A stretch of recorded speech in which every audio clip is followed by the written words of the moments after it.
آزادی فکر اور ایک اسلامی فکر ہے، اس سے مراد کیا ہے؟ ان میں فرق کیا آئے گا یا یہ ایک ہی چیز کے نام ہے؟ دنیا میں کہاں پہ ہیٹ سپیچ الاؤ ہے؟ ٹھیک ہے، آپ فریڈم آف سپیچ کی بات کر رہے ہیں. جی بالکل. ہراسمنٹ کہاں پہ الاؤ ہے؟ چائلڈ پورنوگرافی کہاں پہ الاؤ ہے؟ آپ پر جیوری جسے کہتے ہیں جھوٹی گواہی دینا عدالت میں جا کے، ٹھیک ہے، یہ کہاں پہ الاؤ ہے؟ ابیوسو لینگویج کہاں پہ الاؤ ہے؟ آج امریکہ میں کھڑے ہو کے کسی کو گالی تو دے وہ آپ کو فریڈم آف سپیچ کا معنی سمجھا دے گا. ویڈیو بنانا حرام تھا کچھ عرصہ پہلے، آج ہر عالم دین اس کے اوپر آنا وہ پسند کرتا ہے. یہ بہت بڑی دلیلیں ہیں جو اسٹوڈنٹس آپس میں ڈسکس کرتے ہیں اور ان پہ بحث ہوتی ہے. پہلے کیوں حرام تھی، اب کیوں حلال ہیں؟ انڈیا کا اور چائنا کا مسئلہ یہ تھوڑی ہے کہ جی آپ مسلمان ہیں یا آپ کرسچین ہیں یا آپ یہودی ہیں یا آپ کا کوئی مذہب نہیں ہے. وہ تو کہتے ہیں کوئی بھی مذہب نہ ہو، ٹھیک ہے، بہتر ہے، تو وہ لا ادری ہیں، ٹھیک ہے، ایک طرف سے ایتھیسٹ ہیں، ملحد ہیں. ہماری مساجد کے اندر یہ بہت بڑا سوال بھی ہے آج کے نوجوان کا کہ ہمیں مساجد کچھ نہیں دیتی. یہ ان کا ایک دعویٰ ہے کہ ہم وہ پرانی سٹوریوں پہ ہیں، پرانی کہانیوں پہ. کیا یہ نہیں ہونا چاہیے کہ جیسے یونیورسٹی میں لیکچرر لگنے کے لیے ایک میرٹ ہے، آپ کے پاس کوئی ڈگری ہونی چاہیے؟ کیا ایسا کوئی سسٹم ہم کیوں نہیں بنا سکے کہ یار ایک دین کا ایک میرٹ ہے، ایک پڑھا لکھا انسان مسلح پہ اور پھر ممبر پہ کھڑا ہونا چاہیے؟ جو بچہ آپ کا اسکول پڑھنے کے قابل نہیں تھا، آپ نے کہا جی مدرسے پا دو، ٹھیک ہے، چاچے مامی کی خواہش تھی جی ہمارا ایک بچہ حفظ کر جائے، کیونکہ سنا ہے کہ جی 10 بندوں کو جنت میں لے جاتا ہے. اب سارے جو کرتوت کیے تھے ماں باپ نے، چاچے مامے نے، انہوں نے کہا جی ایک بچہ فیملی میں حافظ بناؤ، ٹھیک ہے، تاکہ ہمارے کرتوت ہو جائیں معاف. السلام علیکم ورحمۃ اللہ وبرکاتہ. ناظرین، امید ہے کہ آپ سب خیریت سے ہیں. میں ایک دفعہ پھر افکار اسکواڈ کے پلیٹ فارم سے ایک نئی پوڈ کاسٹ کی قسط کے ساتھ آپ کے سامنے حاضر خدمت ہوں. اور آج جو ہمارے ساتھ مہمان شخصیت موجود ہیں، ویل نون شخصیت ہیں وہ، اور جدیدیت کے اوپر اس وقت معاشرے کے اندر جتنے وہ فتنے ہیں یا جتنی وہ باتیں ہیں جو ہمارے آج کے نوجوان کے ذہن کے اندر ایک سوال کی شکل میں موجود ہیں، اور خاص طور پر اس حوالہ سے کہ ہم یہ سمجھتے ہیں کہ اسلام شاید وہ رکاوٹ ہے کہ ہم کہیں ترقی نہیں کر رہے، اس حوالہ سے بھی وہ بڑی گرپ رکھتے ہیں، اور جدید علوم کے اوپر بھی ان کی ایک گرپ ہے.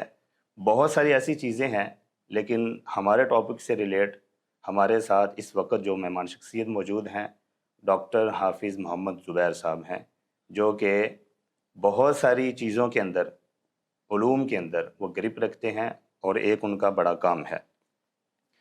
تو ان کے ساتھ آج جو ہمارا ٹاپک ہے وہ یہ ہے کہ آزادی فکر اور اسلام.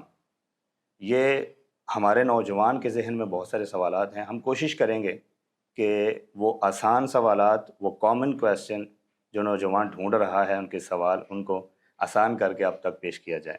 تو آپ کی ہم ملاقات کرواتے ہیں ڈاکٹر حافظ محمد زبیر صاحب کے ساتھ. السلام علیکم صاحب. وعلیکم السلام ورحمۃ اللہ، جزاکم اللہ خیر، بہت شکریہ. ڈاکٹر صاحب، سب سے پہلے تو بہت شکریہ آپ کے انتہائی قیمتی وقت کا کہ آپ نے وہ وقت نکالا. ہم آپ کے انتہائی شکر گزار ہیں. سر، ہمارا ٹاپک یہ ہے کہ آزادی فکر اور اسلام. تو سب سے پہلے جو کامن اور بنیادی کویسچن ہے جس کے اوپر آگے بیس کرے گی ہماری بحث، وہ یہ ہے کہ آزادی فکر اور ایک اسلامی فکر ہے، اس سے مراد کیا ہے؟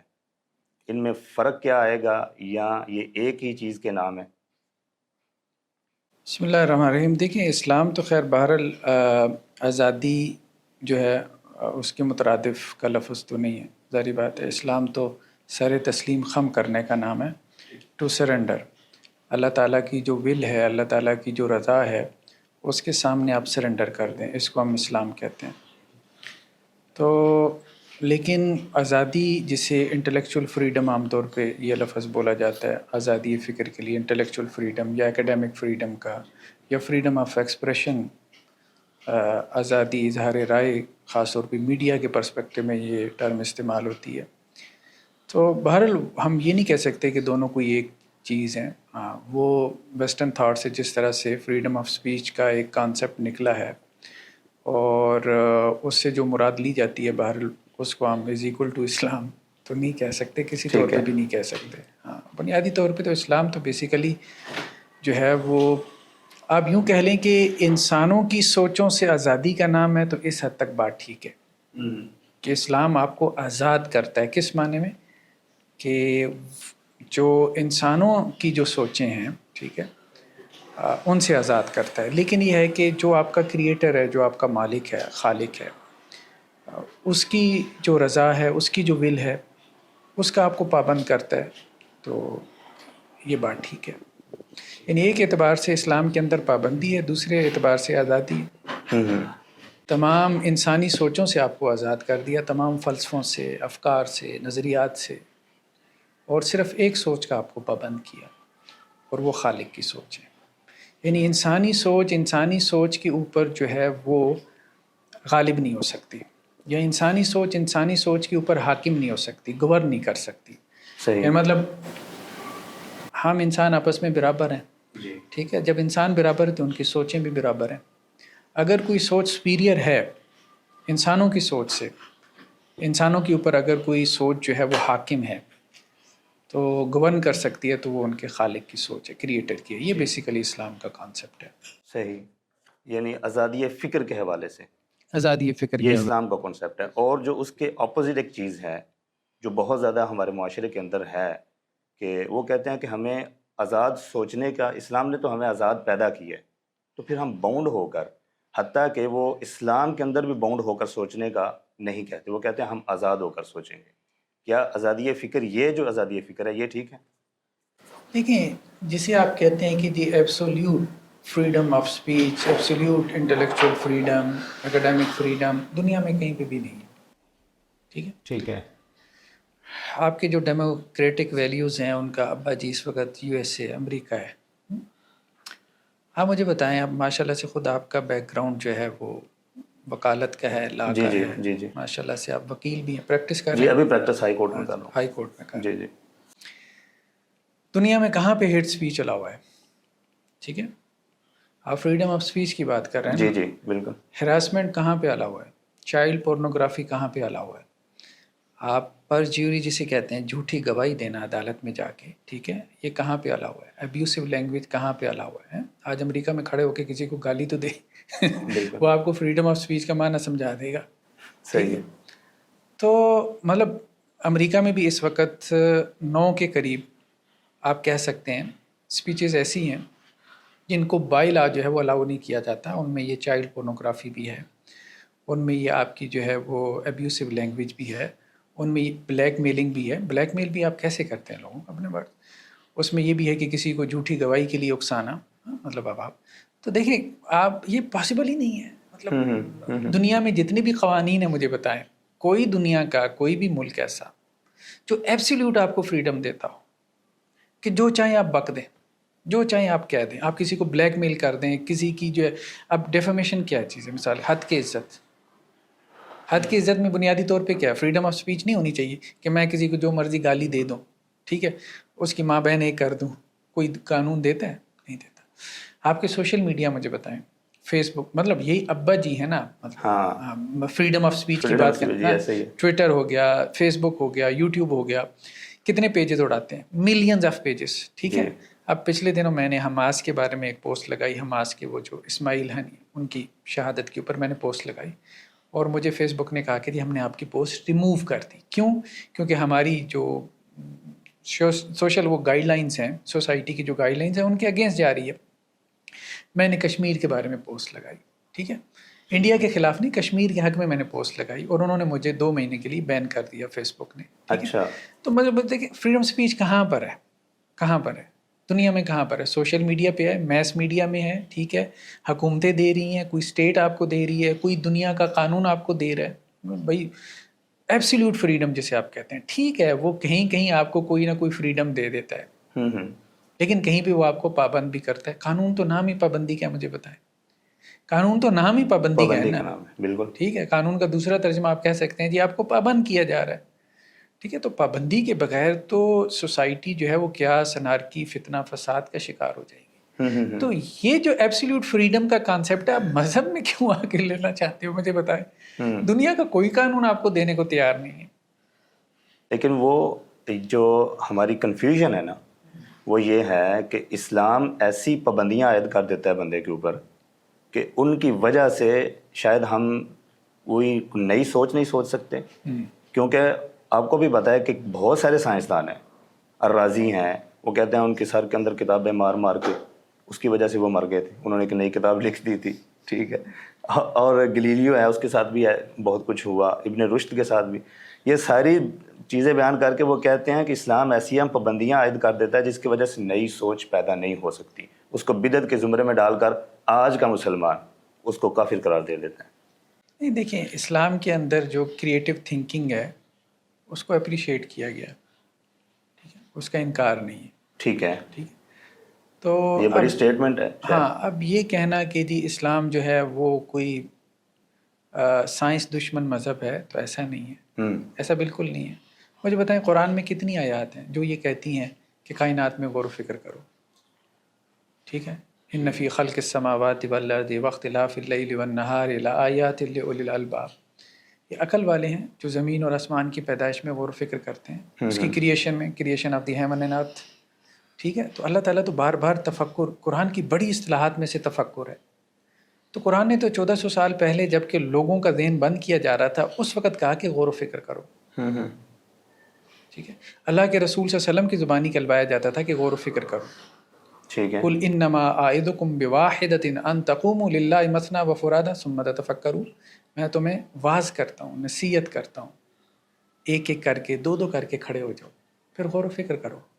نبی کی بات میں بھی غور کرو، نبی جو کہہ رہا ہے اس میں بھی غور کرو. جی، جبر تو نہیں تھا نا، بس غور تو کرو نا. اتنی دعوت تو دی جا سکتی ہے بھائی، غور کرو.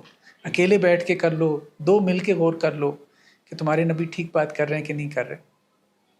تو اسلام نے تو غور و فکر کو اپریشیٹ کیا. ہاں، یہ بات ضرور کہی ہے. دیکھیے کوئی بھی چیز ہے، میں نے کہا کہ ایبسولوٹ فریڈم کا کوئی کانسیپٹ نہیں ہے، تو اسلام نے یہ بات کی کہ آزادانہ غور و فکر بھی جو ہے نا، اب اس میں بھی انسان جو ہے اس کو لاجیکل ہونا چاہیے، ریزنیبل ہونا چاہیے. اب آزادانہ غور و فکر میں بھی انسان بے وقوفانہ یا اسٹوپڈ قسم کی سوچوں میں نہ پڑ جائے، اسٹوپڈ تھاٹس جسے کہتے ہیں، ٹھیک ہے، کہ جس کا نتیجہ سوائے سائیکولوجیکل ڈس آرڈر کے اور کچھ بھی نہیں ہے. صحیح. باقی ٹھیک ہے کہ آپ کریٹو تھنکنگ کریں جس میں آپ اپنے لیے، سوسائٹی کے لیے پروڈکٹیو ہو سکتے ہیں. ٹھیک ہے. جو قرآن مجید کے اندر یہ مقدمہ ہے کہ افلا یتفکرون، بہت ساری جگہوں پہ ہے، غور و فکر کا اسلام نے جو اجازت دی ہے، کیا وہ غور و فکر اسلام نے اس کو اسپیسیفائی کیا ہے کہ آپ نے انسان کی تربیت کے حوالے سے غور و فکر کرنا ہے، یا آپ ایجادات کے حوالے سے بھی غور و فکر کر سکتے ہیں؟ دیکھیں اسلام آپ کو منع نہیں کرتا. ایک تو یہ ہے کہ کائنات میں آپ غور و فکر کریں، کائنات ایون کہ اب آپ دیکھیں کہ پچھلی قوموں کے بارے میں قرآن نے کہا افلم یسیروا فی الارض فینظروا، زمین میں چلو پھرو، سیر و سیاحت کرو، ٹھیک ہے، دیکھو اللہ نے پچھلی تہذیبوں کے ساتھ کیا کیا، ٹھیک ہے. سولائزیشن تھی بڑی بڑی. اب دیکھیں آپ آج پچھلی تہذیبوں کا جو عروج و زوال تھا، بڑی بڑی سولائزیشن تھی، رومنس تھے، گریکس تھے، جی جی. کیوں دنیا سے مٹ گیا؟ یہ ہسٹری کا موضوع ہے نا. تو قرآن کہتا ہے آؤ غور و فکر کرو، ٹھیک ہے. قرآن آپ کو ایک نیا زاویہ نگاہ دیتا ہے. قرآن کہتا ہے جہاں آپ دیکھ رہے ہو کہ میٹیریل جو ہے وہ اسباب تھے، ریزنز تھیں ان کے زوال کی، ٹھیک ہے. تو قرآن کہتا ہے کہ نہیں، ایک اور بھی وجہ تھی کہ خالق کی نافرمانی. اس کو بھی ذرا ایڈ کر لو، اس پرسپیکٹو میں بھی ذرا دیکھ لو، ہاں ٹھیک ہے. تو آپ کی جو وجہات النظر ہیں، آپ کے جو ویو پوائنٹس ہیں، قرآن ان کے اوپر اضافہ کرتا ہے. ذرا اس طرح سے بھی دیکھنے کی کوشش کرو. قرآن نے منع تو نہیں کیا آپ کو غور و فکر سے، ٹھیک ہے. تو آپ اپنی ہسٹری میں غور و فکر کریں، اپنے پاسٹ میں، ماضی میں. انسان اپنے ماضی سے کیسے جو ہے وہ لا تعلق رہ سکتا ہے؟ نہیں لا تعلق رہ سکتا، ٹھیک ہے. لیکن اب آپ یہ نہ کہیں کہ جی 10 ہمارے جو ہے وہ ویو پوائنٹس ہیں، اب 11واں مذہب سے نہیں لانا. بھائی کیوں نہیں لانا؟ ریسٹرکشن تو آپ لگا رہے ہو. ایسے ہی ہے، ٹھیک ہے. آپ بائبل کو اگر ایز اے ریویلیشن نہیں لیتے، ٹھیک ہے، وحی کے طور پہ نہیں لیتے، ہسٹری بک کے طور پہ تو لے لو. بھائی بائبل کل تو نہیں نا لکھی گئی. صحیح ہے. تو آپ کے یہاں ہسٹری ایک ڈسپلن ہے نا، ہیومن ہسٹری. انسان جب سے چلے آ رہے ہیں، ان کے خیالات تھے، آپ ٹھیک ہے، آپ اسٹڈی کرتے ہیں ان کو، ٹھیک ہے. تو یہ بڑی بڑی جو ہے وہ سولائزیشن تھی، سومیرینس تھے، اکادینس تھے، ان کی ٹیبلٹس دریافت ہوئی ہیں، وہ یہ سوچتے تھے ان کے خدا کے بارے میں. تو بھائی جیوز بھی تھے، ٹھیک ہے، آج سے 1500 سال پہلے، سوری 3000 سال پہلے، ٹھیک ہے، وہ یہ سوچتے تھے. تو ایز اے ہسٹری بک جو ہے وہ آپ بائبل کو کنسلٹ کریں. ٹھیک ہے. قدیم ترین آپ کہیں کہ جی ہسٹری جو ہمارے پاس محفوظ ہے وہ بائبل کی صورت میں ہے، ہیومن ہسٹری. تو مسئلہ یہ ہے کہ ہمارے ہاں بھی ایک جو دوسرا جو ایک طبقہ ہے نا جو کہتا ہے کہ جی ہم لبرل سوچ کے حامی ہیں، بیسیکلی وہ لبرل سوچ کے حامی نہیں ہیں. اچھا ٹھیک ہے، وہ تو آپ کی سوچ کو محدود کرتے ہیں. اچھا، وہ محدود کرتے ہیں ظاہری بات لیکن ہے. ہم تو الٹ سنا ہے، بہت لیکن سنا ہے. ہاں وہ محدود کس طرح سے کرتے ہیں؟ وہ محدود اس طرح سے کرتے ہیں کہ جی آپ نے مذہب سے کوئی پوائنٹ آف ویو نہیں لینا. ٹھیک ہے. آپ نے مذہبی ریلیجس پرسپیکٹو سے آپ نے کوئی چیز، اب مثال کے طور پہ اب دیکھیں اسٹیفن ہاکنگ نے یہ بات لکھی ہے. صحیح. اب اسٹیفن ہاکنگ جو ہے بہت بڑا سائنسٹسٹ ہے، کہا یہ جاتا ہے واللہ عالم، اب سائنسٹسٹ طے کریں گے، لیکن میں اس کے قد کے اعتبار سے یہ بات کر رہا ہوں. ٹھیک ہے. کہ آئنسٹائن کے بعد کہا جاتا ہے کہ جی وہ ایک بڑا اس کا نام ہے. صحیح. بلیک ہولز پہ خاص طور سے جو کانسیپٹس تھے، پھر اب بریف ہسٹری آف ٹائم اس کی جو گرینڈ ڈیزائن ہے. اسٹیفن ہاکنگ نے یہ بات لکھی ہے کہ جو ہمارے امریکن سائنسٹسٹ ہیں رشین سائنسٹسٹ کی ریسرچ نہیں پڑھتے.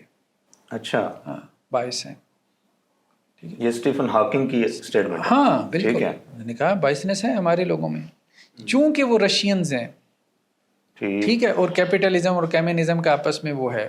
ٹھیک ہے، کہنے کا مقصد یہ ہے کہ یہ بائسنس آپ کو ہر جگہ میں یہ نہیں ہونی چاہیے. ہم یہ نہیں کہہ، اچھا ہمارے اصل میں دکھایا یہ جاتا ہے کہ جی یہ صرف جو ریلیجس فیکٹر ہے اس کے اندر ہے. لیکن بات یہ جیسے آپ ٹیررزم کی بات کرتے ہیں، ٹیررزم میں ایک religious factor involve, religious element involve ہے ٹیررزم دہشت گردی میں. ٹھیک ہے، لیکن آپ کا کیا خیال ہے صوبائی بنیادوں پہ ٹیررزم نہیں ہوتا؟ پنجابی جو ہے بلوچستان میں چلا جائے تو اس کی ٹارگٹ کلنگ ہوتی ہے. بالکل. ٹھیک ہے، اردو اسپیکنگ، نان اردو اسپیکنگ، ٹھیک ہے، لینگویج کی بنیاد پہ ٹیررزم نہیں ہوتا. کراچی میں کتنے لوگ جو ہے وہ مطلب نان اردو اسپیکنگ وہ بھیڑ چڑھ گئے. ٹھیک ہے، آپ کی ایک خاص تنظیم نے ان کو، سیاسی بنیادوں پہ دہشت گردی نہیں ہوتی. ٹھیک ہے، تو کہنے کا مقصد یہ ہے کہ جب آپ کیا کرتے ہیں کہ جی ایکسس آف ایول جو ہے نا وہ صرف ریلیجن ہے، یہ دکھانے کی کوشش کرتے ہیں کہ ساری برائی بس جیسے مذہب کے گرد گھوم رہی ہے. برائی کو فوکس کریں، وہ برائی جہاں پہ بھی ہے آپ اس کا انکار کریں. ہاں یہ بہترین. بائسنس جو ہے کہیں پہ بھی پائی جاتی ہے، وہ جو پولیٹیکل پارٹیز ہیں ان میں پائی جا رہی ہے، ایکسٹریمزم پولیٹیکل پارٹیز کے اندر ہے ان میں پائی جا رہی ہے. ٹھیک ہے، تو آپ ہر کسی کو فوکس کریں. تو اگر کچھ مذہبی لوگ ایسا کرتے ہیں تو اس کا مطلب یہ نہیں کہ وہ اسلام کہہ رہا ہے. ہمیں اسلام کو اگر سمجھنا ہے تو اس کے دو پرائمری سورسز ہیں، قرآن اور سننا ہمارے سامنے ہے بس. ٹھیک ہے، آپ اسلام کا بیانیہ کیوں بناتے ہیں آپ؟ ٹھیک ہے، اس کا مطلب یہ ہے کہ جیسے وہ پارٹیز روکتی ہیں کہ آپ کسی دوسرے کو 11ویں چیز ایڈ نہ کریں، اسلام بھی تو روکتا ہے نا کہ آپ لبرل یا سیکولر کی کوئی چیز ایڈ نہ کریں. یہ بھی تو حقیقت ہے. کہاں ایڈ نہ کریں، اصل بات یہی ہے. دیکھیں دو چیزیں ہیں، آپ کس کیٹیگری کی بات کر رہے ہیں، کس خانے کی بات کر رہے ہیں. مثال کے طور پہ اب آپ کہتے ہیں کہ جی میں جو ہے وہ امریکہ کا قانون جو ہے مطلب ہم پاکستانی امریکہ کا قانون اپنے ہاں ایڈ کر لیں، ورنہ تو ہم کیا کر رہے ہیں، ہم فریڈم کے قائل نہیں ہیں. یا امریکہ جو ہے اگر پاکستانی لاز کو اپنے ہاں نافذ نہیں کر رہا تو اس کی کون سی فریڈم ہے؟ ویسے تو ہم نے برٹش لا سارا اپنا وہی نافذ کیا. تو کہنے کا مقصد یہ ہے کہ اسٹیٹس ہیں. ٹھیک ہے، ٹھیک ہے، آپ کیا ایڈ کیا کروانا چاہتے ہیں؟ مطلب یہ ہے کہ جس آزادی کی آپ بات کر رہے ہیں تو وہ ایک نان سینس ہے، ایک اسٹوپڈ تھاٹ ہے. ٹھیک ہے، وہ اسٹوپڈ تھاٹ دنیا میں کہیں پہ بھی نہیں پایا جاتا، کوئی اس کو فالو نہیں کر سکتا. ٹھیک ہے، تو مطلب کہاں پہ کیا ایڈ کرنا چاہتے ہیں آپ؟ مثال کے طور پہ، مثال سے بات واضح ہوگی نا. صحیح. مثال یہ ہے جیسے ایک بہت بڑی دلیل ہے پرنٹنگ پریس کی، اس کو ایجاد کیا گیا، علماء نے فتوے لگائے، حرام قرار دے دیا گیا. ویڈیو بنانا حرام تھا کچھ عرصہ پہلے، آج ہر عالم دین اس کے اوپر آنا وہ پسند کرتا ہے. یہ بہت بڑی دلیلیں ہیں جو اسٹوڈنٹس آپس میں ڈسکس کرتے ہیں اور ان پہ بحث ہوتی ہے. پہلے کیوں حرام تھی، اب کیوں حلال ہیں؟ یہ بات پھر وہی ہے. ہاں، آپ یہ بات کر رہے ہیں جی اسٹوڈنٹس کہتے ہیں کہ علماء نے یہ کیا. بھائی علماء نے جو کچھ کیا ہے تو علماء کا کرنا اب اسلام تو نہیں ہے. مثال کے طور پہ اگر علماء نے پرنٹنگ پریس کی مخالفت کی، پہلی بات تو یہ ہے کہ اس میں بہت ساری افواہیں ہوتی ہیں، جھوٹی خبریں ہیں. صحیح. پرنٹنگ پریس کی اگر مخالفت کی ہے تو آپ کے کیتھولک چرچ نے کی ہے، آپ ہسٹری اٹھا کے دیکھیں. اچھا. ٹھیک ہے، پرنٹنگ پریس کی مخالفت جو ہے وہ کس نے کی؟ مطلب وہ سارا مسئلہ جو تھا اپنا جس کی وجہ سے پروٹیسٹنٹس آئے ہیں. ٹھیک ہے، ٹھیک ہے، تو وہ یہی تھا کہ پرنٹنگ وہ پریسٹ اور پادری تھا جس نے اپنا وہ پروٹیسٹنٹس کا نقطہ نظر دیا تھا. کیا نام ہے ابھی میں اس کو ذرا، مارٹن لوتھر. ہاں مارٹن لوتھر. جی، مارٹن لوتھر جو ہے اس نے یہ بات کہی تھی پوپ کے بارے میں کہ یہ جو جنت کے پروانے بانٹ رہے ہیں، ٹکٹ بانٹ رہے ہیں، تو یہ غلط ہے، یہ تورات میں نہیں ہے. اور ابھی یہ جو اجارہ داری انہوں نے قائم کی ہوئی ہے تورات کے اوپر، پریس نے، پادریوں نے، پوپ نے، کہ جی ہم ہی پڑھ سکتے ہیں اور ہم ہی اس کو انٹرپریٹ کر سکتے ہیں، عام آدمی کے لیے جو ہے وہ اس کے اختیار میں نہیں ہے کہ جی وہ اس کا رائٹ نہیں ہے کہ وہ تورات کو براہ راست پڑھ لے. ٹھیک ہے. اب یہ اجارہ داری کے خلاف وہ پروٹیسٹنٹس اٹھے تھے، اور وہ پھر پرنٹنگ پریس کی وجہ سے اس کی بات جنگل میں آگ کی طرح پھیل گئی. تو اس سے انہیں لگا وہ پریسٹ اور پادریوں کو، جن کی مذہب کے اوپر اجارہ داری تھی، کہ جی یہ تو آپ ڈائریکٹ تورات کو پڑھنا شروع کر دیں گے تو ہمارے ہاتھ سے تو نکل گیا، یہ ٹھیک ہے، ہماری تو اتھارٹی ختم ہو جائے گی. یہ بات ٹھیک ہے کہ ہر مذہب میں کچھ ایسے لوگ آ جاتے ہیں جو اپنی اتھارٹی قائم کرنا چاہتے ہیں اور اس کے لیے مذہب کو ایکسپلائٹ کرتے ہیں. ٹھیک ہے. اب ایسے لوگ جو ہے وہ کرمینل لوگ ہیں، سیدھی سی بات ہے. صحیح ہے، وہ کوئی بھی ہو. ہاں، وہ کوئی بھی ہو، اہل علم، دین کا علم رکھنے والا ہو یا کوئی اور ہو. اصل بات یہ ہے کہ اتھارٹی جو ہے ہمارے اوپر صرف قرآن اور سننا ہے، اللہ اور اس کے رسول صلی اللہ علیہ وسلم ہے. ٹھیک ہے جی ٹھیک ہے. جیسے مارٹن لوتھر کی جو تحریک تھی، وہ تحریک بیسیکلی یہ تھی کہ تورات کے ساتھ جو اللہ کا کلام ہے، بھائی ورڈ آف گاڈ ہے نا، ہم خدا کے غلام ہیں، ہم پریسٹ اور پادریوں کے غلام تھوڑے ہیں. بالکل ایسے ہی. ٹھیک ہے کہ ہم ان کو فالو، ان کے پیچھے چلیں، تو ہم خدا کے غلام ہیں نا. کتاب یہی کہہ رہی ہے، تو کتاب سے ہم خود دیکھ لیں گے کہ جی خدا نے ہمیں کیا کہا ہے. تم ہمیں تھوڑی مت بتاؤ کہ جی مطلب خدا کے کیا مطالبات ہیں. ٹھیک. تو اب ہوتا یہ کہ درمیان میں جب میڈیم انوالو ہو جاتا ہے نا، تو پھر آپ کا ریلیجن کرپٹ ہو جاتا ہے. ٹھیک ہے. اکثر و بیشتر ایسے ہوتا ہے. جیسے اب آپ دیکھیں ہمارے ہاں اب جو کچھ یہ درباروں کے اوپر ہو رہا ہے، اب قرآن کو آپ پڑھیں تو قرآن کی سب سے بڑی تعلیم، میں نے کوئی 14-15 مرتبہ قرآن پڑھایا شروع سے لے کے آخر تک. صحیح. تو مجھے یہ سوچ آئی کہ اگر میں ایک لفظ میں قرآن کو بیان کروں تو وہ کیا ہے. تو میرے پاس وہ قرآن شاید آج بھی پڑھا ہوگا، وہاں میں نے لکھا پھر اس کے پہلے پیج کے اوپر کہ یہ 14-15 مرتبہ قرآن پڑھانے کے بعد ٹھیک ہے سورہ فاتحہ سے لے کے والناس تک اگر میں ایک لفظ میں قرآن کو بیان کروں تو وہ لفظ توحید ہے. میرے اوپر یہ اثر پڑا ہے. قرآن اتنی توحید بیان کرتا ہے، اتنی شرک کی مذمت بیان کرتا ہے. اچھا. کہ توحید کے اب آپ دیکھیں جو کچھ ہو رہا ہے آپ کے درباروں پہ. ٹھیک ہے. اب کیا درمیان میں میڈیم انوالو ہو گیا. اب اس میڈیم نے کیا کیا کہ آپ کو اللہ کی کتاب کے ساتھ کاٹ دیا. اب آپ جو پرائمری سورس ہے وہاں سے تو اب آپ کچھ لے نہیں رہے. ٹھیک ہے. اب درمیان میں آپ نے کچھ لوگوں کو جو ہے وہ سورس بنا دیے، وہ آپ کو جو بتا رہے ہیں آپ اس کو اسلام سمجھ رہے ہیں، حالانکہ ضروری نہیں کہ وہ اسلام ہو. ٹھیک ہے. کچھ ہم یہ نہیں کہہ رہے سارے علماء کرپٹ ہیں، کچھ ایسے بھی ہیں جو آپ کو قرآن سننا بتا رہے ہوں گے، لیکن کچھ ایسے ہیں جو کہانیاں بتا رہے ہیں. ٹھیک ہے. یا قرآن سننا کے نام پہ وہ چیزوں کو مس انٹرپریٹ کر رہے ہیں. ٹھیک ہے. اب جیسے ہمارے یہاں بر صغیر کے بہت بڑے عالم دین نے کتاب لکھی. کتاب یہ لکھی کہ جی ایک مسلک کے خیر وہ امام ہیں، ہمارے لیے قابل احترام ہے، لیکن ہم یہ کہتے ہیں کہ جی ان کی انٹرپریٹیشن غلط ہے. انہوں نے کتاب یہ لکھی کہ جی سورج جو ہے نا یہ زمین کے گرد گھوم رہا ہے، زمین سورج کے گرد نہیں گھوم رہی. جی. اور اس کے اوپر انہوں نے دلائل قائم کیے قرآن سے، سننا سے. دیکھیں بات یہ وہ ان کی انٹرپریٹیشن ہے، وہ انٹرپریٹیشن ان کی غلط ہے. ایک بات اور اہم ہے، ایک عالم اگر قرآن سے دلیل بھی دے رہا ہے، ٹھیک ہے، تو وہ ترجمہ کر رہا ہے نا، اس کی تشریح کر رہا ہے. ٹھیک ہے.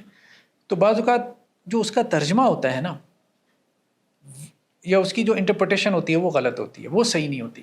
ٹھیک ہے. تو جو اعتراض کا مثال کے طور پہ ایک بندہ میرے سامنے لے آیا، کوشچن لے آیا کہ جی یہ دیکھیں قرآن کے اوپر یہ اعتراض ہے. میں نے کہا یہ قرآن پہ کہاں اعتراض ہے؟ یہ قرآن کا جو ترجمہ آپ پیش کر رہے ہیں یہ اس کے اوپر اعتراض ہے، یہ ترجمہ غلط ہے. اب درمیان میں میڈیم انوالو ہو گیا نا. آپ کو تو عربی نہیں آتی، اب یوتھ کی بات کر رہے ہیں نا، وہ جو یونیورسٹیوں میں بیٹھے ہیں انہوں نے تو عربی پڑھی نہیں ہے، نہیں پڑھی. اب درمیان میں قرآن کی مثال کے طور پہ اردو میں ترجمے 70 ترجمے، کیا سارے ترجمے سیم ہیں؟ نہیں ہے نا. انگریزی میں ترجمے سارے ترجمے سیم ہیں؟ نہیں. اختلاف ہے نا ترجموں کا، بالکل اختلاف. تفسیروں کا بھی اختلاف ہے. ہاں جی. تو اب وہ جب ان کا آپس میں اختلاف ہے تو کیا وہ ساری اختلافی باتیں اللہ نے کہی ہیں؟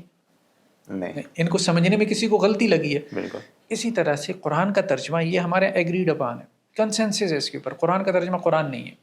ٹھیک ہے. سورس کیا ہے دین کا؟ وہ قرآن ہے، قرآن کا ترجمہ نہیں. صحیح. سورس سننا ہے، سننا کا ترجمہ نہیں. سننا کے ترجمے 70 ہو سکتے ہیں، ان میں اختلاف بھی ہو سکتا ہے.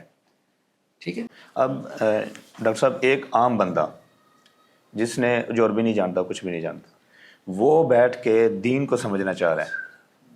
اب بہت سارے تراجم موجود ہیں، ہر ترجمے میں فرق ہے.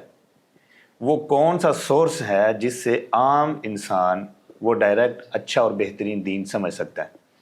کوئی ایسا سورس، کوئی ایسا کوڈ آف کنڈکٹ موجود ہے، کوئی اصول و ضوابط ہیں؟ دیکھیے اس میں دو چیزیں ہیں. بہت ساری باتیں ایسی ہیں ہمارے دین کی، کتاب اللہ کی اور سنت رسول کی، قرآن کی اور حدیث کی، جو ایگریڈ اپان ہے. ایسا بھی نہیں ہے کہ ترجمے میں ہر جگہ اختلاف ہوا ہے. اچھا. جو تو عملی باتیں ہیں، وعدہ پورا کرو، ٹھیک ہے، زنا نہیں کرنا، نماز پڑھنی ہے، روزہ رکھنا ہے، زکوٰۃ دینی ہے، سود نہیں کھانا، جی. ٹھیک ہے، کسی کو قتل نہیں کرنا ہے، ٹھیک ہے، وعدہ پورا کرنا ہے، جھوٹ نہیں بولنا، غیبت نہیں کرنی. اب یہ ایسی باتیں ہیں کہ ان کے تراجم ایگریڈ اپان ہیں، مطلب ان کے اوپر کنسنسس ہے. جی صحیح ہے. دین کا اصل جو جوہر ہے، ٹھیک ہے، ہوں. تو وہ متفق علیہ ہے، جو اس کا اصل ایسنس ہے، جو اس کا کرکس ہے، اس میں کوئی اختلاف کی بات نہیں.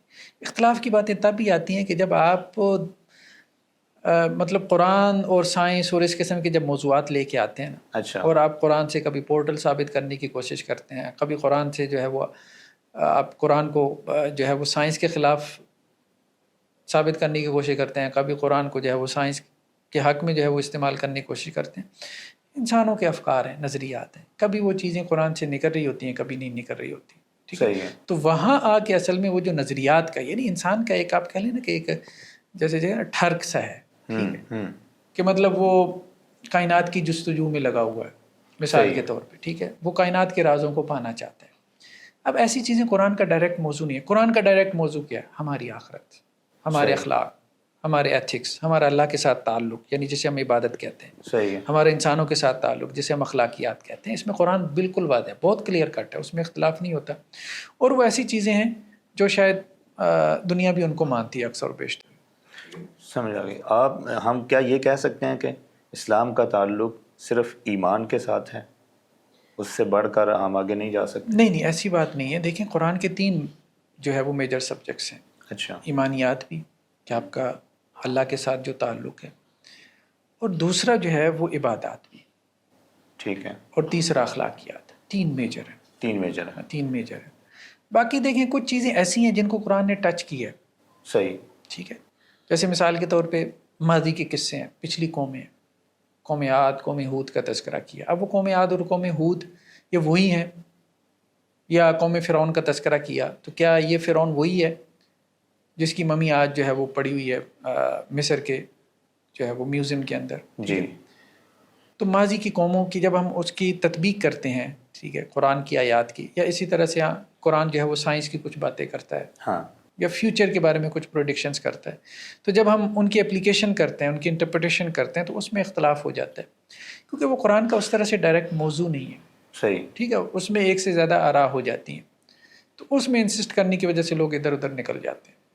اس کا مطلب تو یہی ہوا نا پھر کہ اگر قرآن کا یہ ایجادات کے حوالے سے، مادیات کے حوالے سے ڈائریکٹ موضوع نہیں ہے تو مسلمان اسی وجہ سے پیچھے رہ گئے.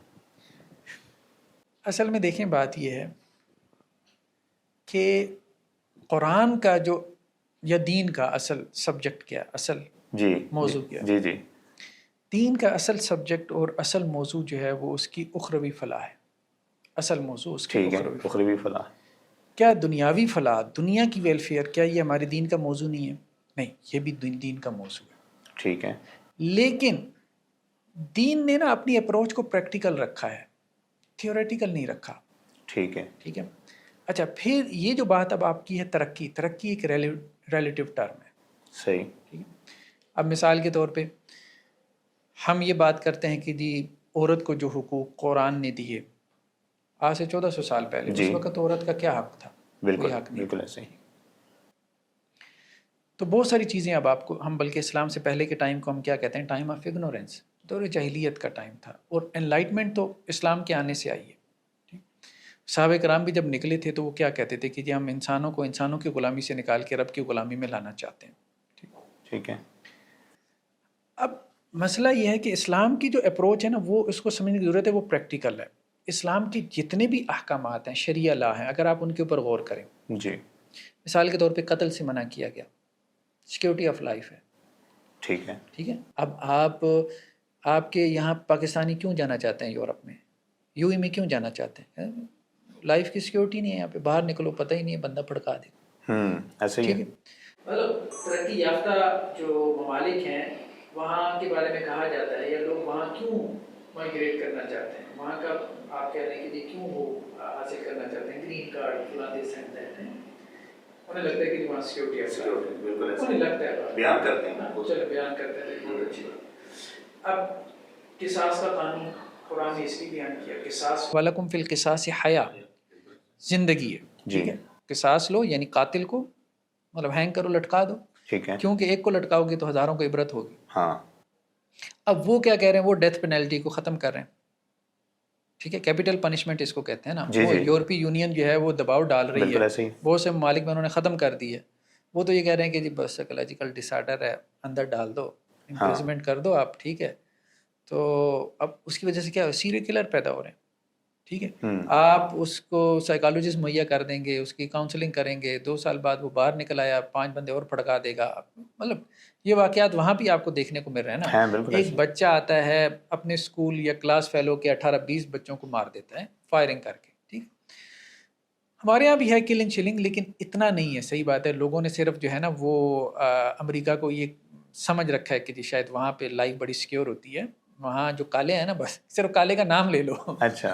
تو آپ کے ذہن میں گینگسٹر اور یہ this and that, Kalashnikov culture, اور وہاں جو سارا کچھ ہے وہ آپ کو پتہ ہے وہاں. بلکہ اس حوالے سے تو بہت بڑی ڈبیٹ ہے US کے اندر, یہ جو کلاشنکوف کلچر ہے ان کے. اچھا. اب آپ مثال کے طور پہ کسی بھی مطلب آپ جائیں کہ جی چوری کی حد ہے, مثال کے طور پہ کہ جی ہاتھ کاٹ دو, کیوں ہے؟ آپ کے مال کو سیکیور کیا جا رہا ہے. مطلب کوئی بھی آپ مطلب جو ہمارا شریعہ لا ہے اس کی کوئی پنشمنٹ زیادہ سے زیادہ یہ ہوتا ہے یہ پنش کیا جا رہا ہے, اس کے پیچھے کیا ہے؟ ویلفیئر ہے, ہیومن ویلفیئر ہے. آپ کے مال کو سیکیور کیا جا رہا. شراب سے منع کیا, کیوں شراب سے منع کیا؟ الکوہل سے کیوں منع کیا؟ آپ کی عقل, انسان کے جو سینسز ہیں, انسان کی جو عقل ہے اس کو محفوظ بنایا جا رہا ہے. ٹھیک ہے. پھر شراب پیے گا, ایکسیڈنٹ کرے گا, بندہ مار دے گا, ایسے ہی ہوتا ہے نا, ایسے ہی ڈرنک کر کے. اسی طرح شراب پیے گا, گالم گلوچ کرے گا, ٹھیک ہے, لڑائی جھگڑا, فتنہ فساد, قتل و غارت تک نوبت آ جائے گی. کوئی بھی آپ ایون کہ زنا اڈلٹری کو لے لیں, وہ کہتے ہیں کنسنٹ کے ساتھ ہوتا ہے. بات یہ ہے کنسنٹ کے ساتھ ہو, کنسنٹ کے ساتھ اس وقت بھی آپ مطلب گئے گزرے معاشروں میں بھی جہاں لائف پارٹنر کا کانسیپٹ ہے, میرٹل لائف کا نہیں, وہاں پہ بھی اس کو خیانت کانسیپٹ کنسیڈر کیا جاتا ہے کہ آپ میرے ساتھ ہو تو آپ اس کے ساتھ کیوں سیٹنگ کر رہے ہو. ٹھیک ہے, ٹھیک ہے. تو انسان کی فطرت اس کو قبول نہیں کرتی. تو اب مسئلہ یہ ہے کہ زنا کو کیوں حرام کیا؟ اب اگر ایک جوڑا ہے مثال کے طور پہ, بیوی نے جو ہے وہ شادی شدہ خاتون, اس نے زنا کر دیا, زنا کرنے کے بعد وہ بچہ لا کے اس کے کھاتے میں ڈال رہی ہے, اس کا بچہ ہی نہیں ہے, ساری زندگی یہ جو ہے وہ اس کو پالے, جو دوسرے کا بیج ہے, بھئی یہ کیوں پالے؟ لاجیکل بات ہے, یہ کیوں پالے؟ نسل کی حفاظت کی خاطر کہ یہ جو باپ ہے اس کے اوپر اسی کی نسل کی حفاظت, اسی کی نسل کا نان نفقہ, اسی کی ذمہ داری اس کے اوپر ڈالو, کسی اور کی جو ہے وہ کرتوت اس کے کھاتے میں کیوں ڈال رہے ہیں؟ ڈاکٹر صاحب آپ کی ساری مثالوں سے یہ فیل ہو رہا ہے, مجھے لگ رہا ہے کہ جو پریکٹیکل اسلام ہے نا وہ انسان کی سیکیورٹی ٹوٹل یا اخلاقیات کے حوالے سے ہے. لیکن ہم یہ چاہتے ہیں کہ جیسے نوح علیہ السلام نے کشتی بنائی تھی, تم جہاز کیوں نہیں بناتے؟ کیا ایک بندہ, میں سوچ رہا ہوں کہ میں نے جہاز بنانا ہے, کیا سب سے پہلے میں اپنے ارد گرد اسلام کا ہول بناؤں گا, اس کی فکر کا, پھر میں بیٹھوں گا اور میں جہاز کو ایجاد کرنے کی طرف جاؤں گا, یا مجھے فریڈم ہے میں جو مرضی سوچ کے بیٹھ جاؤں اس کو ایجاد کر دوں؟ دیکھیے مجھے بتائیں, یہ خواہ مخواہ کا ایک اعتراض کیا جاتا ہے. مجھے بتائیں پہلے تو ایک بات جو میں نے کلیئر کی نا اس کو میں ذرا ریپیٹ کر دوں. ہماری آخرت کی فلاح اور ہماری دنیا کی فلاح یہ دونوں ہمارے دین کا موضوع ہیں, لیکن فلاح سے کیا مراد ہے؟ فلاح کا دین کا اپنا ایک کانسیپٹ ہے. ٹھیک ہے, وہ فلاح سے مراد سیکیورٹی آف لائف ہے, آپ کے مال کی سیکیورٹی ہے, آپ کی جو ہے وہ عقل کی حرمت ہے, آپ کی عقل کو آپ کی نسل کی ہے, ایون کہ آپ کی عزت کی حرمت ہے, رسپیکٹ, آنر. ٹھیک ہے, غیبت جائز نہیں ہے. کیوں غیبت جائز نہیں ہے؟ ڈیفیمیشن جائز نہیں ہے. ٹھیک ہے, بالکل. مطلب قذف کی سزا آپ کے یہاں پر آپ کو پتہ ہے نا 80 کوڑے ہے. کیوں؟ کسی کے بارے میں آپ کوئی لفظ تو نکالیں جی, ٹھیک ہے, تو 80 کوڑے 80 لیشز ہے آپ کو پڑیں گے, آپ کی کمر کے اوپر ہے. آپ کسی کو کہہ کے تو دیکھیں کہ جی وہ فلانا زانی ہے, یہ ہے, وہ ہے. ٹھیک ہے, اتنی سخت سزائیں. یہ کیا ہے؟ اس کی آنر, اس کی رسپیکٹ, اس کی ڈگنیٹی کو آپ نے سیکیور کیا. یہ ساری سیکیورٹیز فراہم کی ہیں اس نے. اچھا, دوسرا مسئلہ جو ہے نا, جیسے آپ ترقی کہہ رہے ہیں, ٹھیک ہے, انوینشن, ایجادات, اسلام نے روکا کہاں پر ہے مجھے بتائیں. اب مسئلہ یہ ہے کہ جب سے پاکستان قائم ہوا ہے, ٹھیک ہے, ایک تو ہمارے یہاں مدارس کا سسٹم ہے, جی, ٹھیک ہے, دوسرا ہمارے یہاں یونیورسٹیز کا سسٹم ہے. مدارس کی کوئی گرانٹ نہیں ہے. ٹھیک ہے. این جی اوز ہیں نا, چندے کے اوپر چل رہے ہیں, ہاں اپنی فنڈ ریزنگ کرتے ہیں نا, ٹھیک ہے, جی مولوی ایسے ہی صاحب جو بھی, ساری گرانٹس کس کو مل رہی ہیں؟ یونیورسٹیز کو. یونیورسٹیز کو مل رہی ہیں نا. پبلک سیکٹر کی آپ کی یونیورسٹیز ہیں, مجھے بتائیں کیا ملینز میں, ملینز کیا بلینز میں کہنا چاہیے, باہر سے گرانٹس آ رہی ہیں. بھائی کس نے منع کیا آپ کو کیا آپ ایجادات کریں؟ اور پرویز ہود بھائی کو کسی نے منع کیا ہے؟ نہیں. مطلب کسی مولوی صاحب نے فتویٰ دے دیا ہے ان کو کہ آپ یہ ایجاد نہیں کر سکتے, وہ تو بھائی 400 آرٹیکل آپ نے لکھ لیا, اگر ریسرچ آرٹیکل تو کوئی 2-4 ایجادات بھی کر دیتے. اب مسئلہ یہ صرف اور صرف ایک بلیم گیم ہے. بھائی دیکھو بات یہ ہے, مولانا حضرات جو ہے انہوں نے جو کام کیا ہے, ہاں انہوں نے کہا جی ہم نے یہ میدان سنبھالا ہے کہ ہم آپ کو مسجد میں خطیب دیں گے, قاری حضرات دیں گے, ٹھیک ہے. اب مجھے بتائیں کوئی رمضان جس میں کسی مسجد میں آپ کو کوئی قاری صاحب اویلیبل نہ ہو قرآن پڑھانے کے لیے. ٹھیک ہے. رمضان میں وہ قرآن پڑھاتے ہیں نا تراویح میں, جی جی جی. ٹھیک ہے. قرآن حفاظ زیادہ ہیں, مسجدیں کم ہیں, وہ ڈھونڈ رہے ہوتے ہیں, بی سیوں جو ہے وہ رابطہ کر رہے ہوتے ہیں حافظ آپ کو مسجد ہی مل جائے, مسجد ہی مل جائے. تو انہوں نے جو ٹارگٹ پکڑا تھا, ان کا جو آبجیکٹیو ہے جو ویل ڈیفائنڈ ہے, مدارس کی ایجوکیشن جی جی. کا, جو ریلیجس سیکٹر میں لوگ کام کر رہے ہیں, بھائی ہم نے آپ کو مولوی خطیب یہ سارا کچھ ہم نے دینا ہے, ٹھیک ہے. ٹھیک ہے. آپ کا یہ تھا کہ آپ نے سائنس اور ٹیکنالوجی دینی تھی یونیورسٹیز والوں کو, یہ تو آپ سے سوال بنتا ہے کہ آپ نے کیوں نہیں دیا. فتویٰ مجھے بتائیں کوئی ایک فتویٰ موجود ہے پاکستان میں کسی عالم دین کا سب کانٹیننٹ میں کہ جی انوینشنز کرنا حرام ہے؟ نہیں ہے. بس سارے مولویوں کے ہاتھ میں جو ہے وہ موبائل فون ہے, ٹیبلیٹس ہیں. 2-4 باتیں لے آتے ہیں کہ جی مولانا حضرات نے فتویٰ دے دیا تصویر حرام ہے. او بھائی چلو دے دیا تو اب اس کے جواز کا بھی فتویٰ دے دیا نا. اچھا جب انہوں نے تصویر حرام کا فتویٰ دیا تھا تو کیا آپ نے تصویر حرام سمجھ لی تھی یا آپ نے اس کو چھوڑ دیا تھا؟ آپ کے یہاں سینما بند ہو گیا تھا, آپ کے یہاں ڈرامہ بننے بند ہو گئے تھے, آپ نے تو اس کو جوتی کے نوک پہ رکھا, ٹھیک ہے. اس کے باوجود آپ نے ترقی کیوں نہیں کی؟ ٹھیک ہے. مطلب اس فتوے کا جبر کہاں پر ہے؟ پہلے جبر تو ثابت کریں. جبر آپ کیا ثابت کریں گے؟ مولوی کی کوئی حیثیت ہی نہیں ہے آپ کی سوسائٹی میں, مجھے بتائیں. اچھا ڈاکٹر صاحب یہ بتائیں, حافظ خطیب امام مدارس نے مہیا کر دیے, کیا مدارس کا یہی کام ہے؟ میں آپ سے پوچھتا ہوں کہ 77 سال سے, ابھی ہم نے جشن آزادی منایا ہے, 77 سالوں میں ہم نے یعنی علماء نے خطباء نے کیا قوم کو تیار کیا ہے؟ کتنا رول ہے قوم کی اخلاقی تربیت میں جو علماء خطباء ہم نے مہیا کیے؟ کیا وہ اپنا کام واقعی صحیح سے سر انجام دے رہے ہیں یا نہیں دے رہے؟ کمی کوتاہی ہر طبقے میں ہے, یہ بات تو ٹھیک ہے آپ کی کہ علماء خطباء یا ہمارے ہاں ائمہ مساجد جو ہیں ان کا جو رول ہونا چاہیے تھا سوسائٹی کی تربیت میں, کیونکہ تربیت کم از کم ان کا ڈومین بنتا ہے, انوینشنز ان کا ڈومین نہیں ہے. آپ ان سے یہ ایکسپیکٹ کریں کہ جی یہ آپ کو F-18 بنا کے دیں گے, ظاہر بات ہے F-18 تو یونیورسٹی والے نہیں بنا پائے آپ کے, تو یہ کیا بنا کے دیں گے؟ ایسا ہی ان کا تو فیلڈ نہیں تھا. تو اب مسئلہ یہ ہے کہ ہاں تربیت وغیرہ یہ چیزیں ان کا فیلڈ تھا, یہ ان کو کرنا چاہیے تھا. تو اس میں بھی مطلب ہمارے اخلاق کی فقدان بھی ہے, یہ بات ٹھیک ہے, اخلاق کی فقدان بھی ہے, اور اخلاق بیسیکلی اور تربیت وغیرہ قوم کی یہ, لیکن یہ ہے کہ ہمارے یہاں مسلک پرستی آ گئی, ایکسٹریمزم آ گیا, اور میجورٹی جو ہے, سارے علماء ہم نہیں کہتے کہ ایسے ہیں, لیکن ایک بڑی تعداد ایسی ہے جو نفرتوں کے سوداگر بن گئے اور جنہوں نے ایک دوسرے کے خلاف بوس کے بیج بوئے, پھر درمیان میں دہشت گرد تنظیمیں بھی پیدا ہو گئیں, قتل و غارت تک بھی نوبت آ گئی, ٹارگٹ کلنگ ہوئی مخالف مسلک کے علماء کی. اب کراچی میں دیکھیں کتنے علماء اڑا دیے گئے, مجھے بتائیں, ٹھیک ہے, مخالف مسلک کے علماء کو اڑا دینا.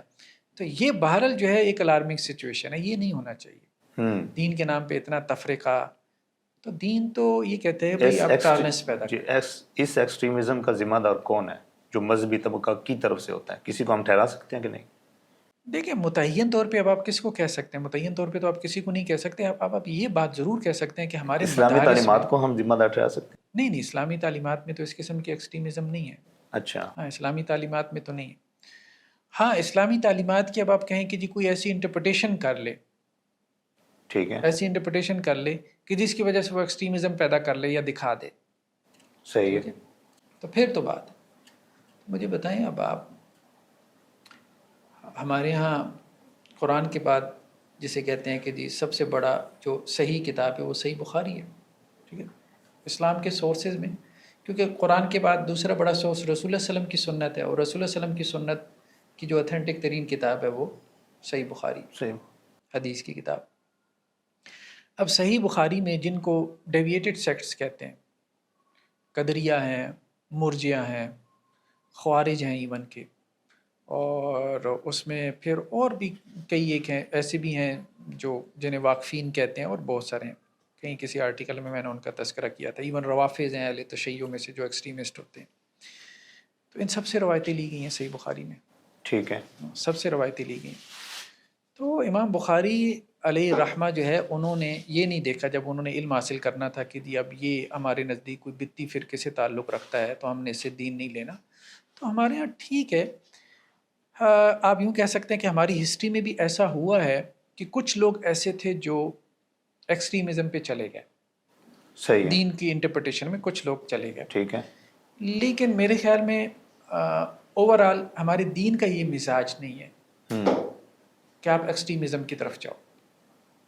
ایک سے زیادہ انٹرپریٹیشن ان کو کوئی بات. اللہ کے رسول صلی اللہ علیہ وسلم غزوہ خندق کے موقع کی بات ہے کہ غزوہ خندق پہ جب یہ مشرکین واپس چلے گئے، 1 مہینے تک انہوں نے مدینہ کا محاصرہ کیا. اہل مدینہ خندق کھود لی تھی، یہ کراس نہیں کر پائے، آندھی طوفان جو سارا کچھ ہوا اور یہ واپس چلے گئے. صحابہ کرام اپنے گھروں کو جا رہے تھے. حضرت جبریل علیہ السلام آ گئے اور حضرت جبریل علیہ السلام نے آ کے کہا کہ ابھی فرشتوں نے ہتھیار نہیں رکھے. تو آپ علیہ السلام نے فرمایا کہ کیا معاملہ ہے؟ تو کہا جی کہ جو بنو قریظہ ہیں، جو یہودیوں کا ایک سیکٹ تھا وہاں پہ، انہوں نے بدعہدی کی تھی، پہلے ان کا محاصرہ کرنا ہے. تو آپ علیہ السلام نے منادی کروا دی کسی صحابی کے ذریعے سے کہ سب لوگ بنو قریظہ کی بستیوں میں جا کے جو ہے وہ نماز پڑھیں. صحیح ہے. عصر کی نماز. اب لوگ اپنے اپنے حالات کے تحت 1 مہینے سے واپس آئے تھے، کوئی نہا رہا ہے، کوئی اپنی ضروریات پوری کر رہا ہے، کوئی ظہر کے بعد نکلا، کوئی عصر کے بعد نکلا، کوئی اسی طرح سے معاملہ ہوا. کچھ لوگوں کو درمیان میں عصر کی نماز کا وقت ہو گیا، یعنی مدینہ سے کچھ فاصلے پہ، جیسے لاہور سے شادر ہے، اسی طرح بنو قریظہ کی بستیاں ذرا مدینہ سے باہر تھیں، تو لوگ جب نکلے ہیں تو راستے میں عصر کی نماز ہو گئی، تو انہوں نے عصر کی نماز راستے میں پڑھ لی. کچھ لوگوں کا معاملہ یہ تھا کہ وہ مغرب کے بعد یا عشاء کے بعد وہاں پہنچے. صحیح ہے. انہوں نے وہاں جا کے مغرب اور عشاء کے بعد عصر کی نماز پڑھی. ٹھیک ہے. دونوں کا اختلاف یہ تھا، جن لوگوں نے راستے میں پڑھ لی انہوں نے کہا جی اللہ کے رسول صلی اللہ علیہ وسلم نے یہ جو کہا ہے نا کہ عصر کی نماز وہاں پڑھنی ہے بنو قریظہ کی بستیوں میں جا کے، تو اس کا مطلب یہ تھا کہ جلدی جاؤ تاکہ عصر کے وقت وہاں پہنچ جاؤ. ٹھیک. دوسرے لوگوں نے کہا کہ جی نہیں، اللہ کے رسول صلی اللہ علیہ وسلم نے کہا ہے کہ عصر کی نماز وہاں جا کے پڑھنی ہے، بس الفاظ یہ ہمیں نہیں پتہ، ہم نے تو الفاظ کو فالو کرنا. صحیح ہے. تو ہمارے ہاں یہ مختلف انٹرپریٹیشن، مختلف اپروچز پیدا ہوئی، ایک لٹرلزم کی اور ایک ڈیپ تھنکنگ کی. ٹھیک ہے. تو آپ صلی اللہ علیہ وسلم کے سامنے جب دونوں کا معاملہ رکھا گیا تو اللہ کے رسول صلی اللہ علیہ وسلم نے یہ دیکھا کہ دونوں کی نیت خالص تھی، تو آپ نے دونوں کو الاؤ کیا، کسی کو جو ہے وہ برا بلا نہیں کہا. ٹھیک ہے. کہ جنہوں نے رستے میں عصر کی نماز پڑھ لی وہ بھی ٹھیک کیا، ان ٹائم پڑھ لی، اور جنہوں نے مغرب کے بعد جا کے عصر کی نماز پڑھی لیکن وہاں پڑھی، یعنی انہوں نے ظاہری الفاظ جو آپ لٹرل جو ورڈنگ تھی اس کا لحاظ کیا. اس لیے دین اسلام میں کوئی اتنی سختی نہیں ہے، ہمارے ہاں لوگوں نے اس میں سختی پیدا کر دی ہے. ایک جو میں بہت بڑا گیپ دیکھتا ہوں جو مجھے لگتا ہے کہ اس کے اوپر علماء کو فوکس کرنا چاہیے، وہ یہ ہے کہ ہماری مساجد کے اندر یہ بہت بڑا سوال بھی ہے آج کے نوجوان کا کہ ہمیں مساجد کچھ نہیں دیتی. یہ ان کا ایک دعویٰ ہے کہ ہم وہ پرانی سٹوریوں پہ ہیں، پرانی کہانیوں پہ. کیا یہ نہیں ہونا چاہیے کہ جیسے یونیورسٹی میں لیکچرر لگنے کے لیے ایک میرٹ ہے، آپ کے پاس کوئی ڈگری ہونی چاہیے؟ میں نے بہت ساری مساجد میں دیکھا ہے، بلکہ زیادہ تر تو وہ ہیں جن میں 2-3 سال پڑھ کے جو بھاگنے والے ہیں وہ خطیب ہیں، وہاں پر امام بھی وہ ہیں. کیا ایسا کوئی سسٹم ہم کیوں نہیں بنا سکے کہ یار ایک دین کا ایک میرٹ ہے، ایک پڑھا لکھا انسان مسلح پہ اور پھر ممبر پہ کھڑا ہونا چاہیے؟ یہ کوئی بہت بڑا گیپ نہیں ہے، یہ کوئی عام سی چیز ہے، کیوں چھوڑا ہوا ہے؟ دیکھیے بات یہ ہے کہ ہمارے یہاں جتنی مساجد ہیں نا، ایک چیز ذہن میں رکھیں، ہم ہر چیز کو نا علماء کے اوپر نہ ڈال دیں. ٹھیک ہے. مدارس علماء کے کنٹرول میں ہیں، مدارس بھی کافی تعداد میں ہیں، ٹھیک ہے. جی. لیکن مساجد مدارس سے 10 ٹائم زیادہ ہے. ایسے ہی آپ کے محلے میں شاید ایک مدرسہ بھی نہیں ہوگا لیکن 10 مسجدیں ہوں گی. بالکل ایسے. مسجدوں کو رن کرنے والے کون ہیں؟ اہل محلہ. کمیٹیاں بنی ہوئی ہیں نا، کون چلا رہا ہوتا ہے؟ محلے کی کمیٹی ہوتی ہے. اب یہ سوسائٹی کے لوگ ہیں، آپ کی سوسائٹی ہے، عام لوگ ہیں، یہ علماء نہیں ہیں. ٹھیک ہے. کاروباری طبقہ ہوتا ہے عموماً. ہر مسجد کی ایک کمیٹی ہے نا، وہ کمیٹی اس مسجد کو چلا رہی ہے. صحیح ہے. تو اب وہ کمیٹی ٹھیک ہو جائے نا، کہنے کا مقصد یہ ہے کہ سوسائٹی ٹھیک ہو جائے، وہ معاشرہ ٹھیک ہو جائے، اس کو اگر آپ توجہ دلائیں تو آپ کی مساجد کا نظام ٹھیک ہو سکتا ہے. ہاں آپ یوں کہہ سکتے ہیں کہ جی وہ کمیٹیاں جو انفلوئنس ہوتی ہیں ایک خاص مسلک سے یا اس مسلک کی ریلیجس لیڈرشپ سے، ٹھیک ہے، تو وہ مسائل تو پھر خیر ہمارے ہاں رہنے ہیں، لیکن یہ ہے کہ آپ جتنا ایجوکیٹ کر سکتے ہیں آپ وہ کر کرنا سکتے ہیں. چاہیے. اب یہ ہے کم از کم سوسائٹیز میں آپ دیکھیں گے کہ وہاں وہ ایڈز وغیرہ دیتے ہیں اخبارات میں، نیوز پیپر میں، جو اچھی سوسائٹیز ہیں جی جیسے جی. ڈی ایچ اے یا یہ وہ، تو وہ پھر دیکھتے ہیں کہ جو کوئی لڑکا M Phil P H D ہو، جس نے کوئی یونیورسٹی کا ماحول دیکھا ہو، کوئی اس کو جو ہے وہ ایکسپوئر ہو دنیا کا، تو وہ پھر اس کو خطیب وغیرہ رکھتے ہیں. تو اچھی سوسائٹیز نے یہ کرنا شروع کر دیا. ٹھیک ہے. باقی محلے کے لیول پہ آپ یوں کہہ سکتے ہیں کہ اتنی زیادہ چونکہ ایجوکیٹڈ نہیں ہے وہ، شرح خواندگی تو ہمارے یہاں ہے نہیں نا، مطلب لٹریسی ریٹ تو بہت کم ہے. ایسا ہی ہے. جو مسجدوں کو چلا رہے ہیں وہ زیادہ تر زیادہ. بزنس پیشہ لوگ ہیں، اور ان کا وہ ایجوکیشن بیک گراؤنڈ تو ہوتا نہیں. اچھا ڈاکٹر صاحب، فیتھ اینڈ ریزن ہم اکٹھے چلائیں گے ان کو یا دو الگ چیزیں ہیں یہ؟ اس میں امام غزالی رحمہ اللہ کو بہت کوٹ کیا جاتا ہے اور کہا جاتا ہے کہ ان کی وجہ سے آج تک مسلمان سٹک ہو گئے ہیں، کہ وہ کہتے ہیں کہ اگر آپ نے روئی کو آگ لگانی ہے ماچس جلا کے تو یہ یعنی کاز اینڈ ایفیکٹ نہیں ہے، مطلب یہ کاز اینڈ ایفیکٹ سائنس کے نظر میں ہے، لیکن امام غزالی کہتے ہیں آپ انشاءاللہ کہیں گے تو وہ آگ لگے گی، ویسے آگ نہیں لگ سکتی. دیکھیں اصل بات یہ ہے کہ ہمارے ہاں جو ہے نا، اس لحاظ سے آزادی فکر ہے جی. کہ شخصیات کی، کسی بھی شخصیت کی جو سوچ ہے، جو اس کا نقطہ نظر ہے، جو اس کا فکر ہے، اس کے بارے میں ہمیں حکم یہ ہے کہ اس کو کتاب و سنت پہ پیش کریں. امام مالک رحمہ اللہ کا یہ قول بہت معروف ہوا. وہ مسجد نبوی میں درس دیتے تھے، درس حدیث پڑھاتے تھے. تو وہ رسول اللہ صلی اللہ علیہ وسلم کی خبر کی طرف اشارہ کر کے کہتے تھے کہ بس ان کے علاوہ کسی کے بھی قول سے اختلاف ہو سکتا ہے. اچھا. ٹھیک ہے. تو شخصیت پرستی جو ہے نا وہ نہیں ہے ہمارے یہاں. شخصیت پرستی نہیں کہ ایک شخصیت کے افکار کو آپ کتاب و سنت کا مقام اور درجہ دے دیں.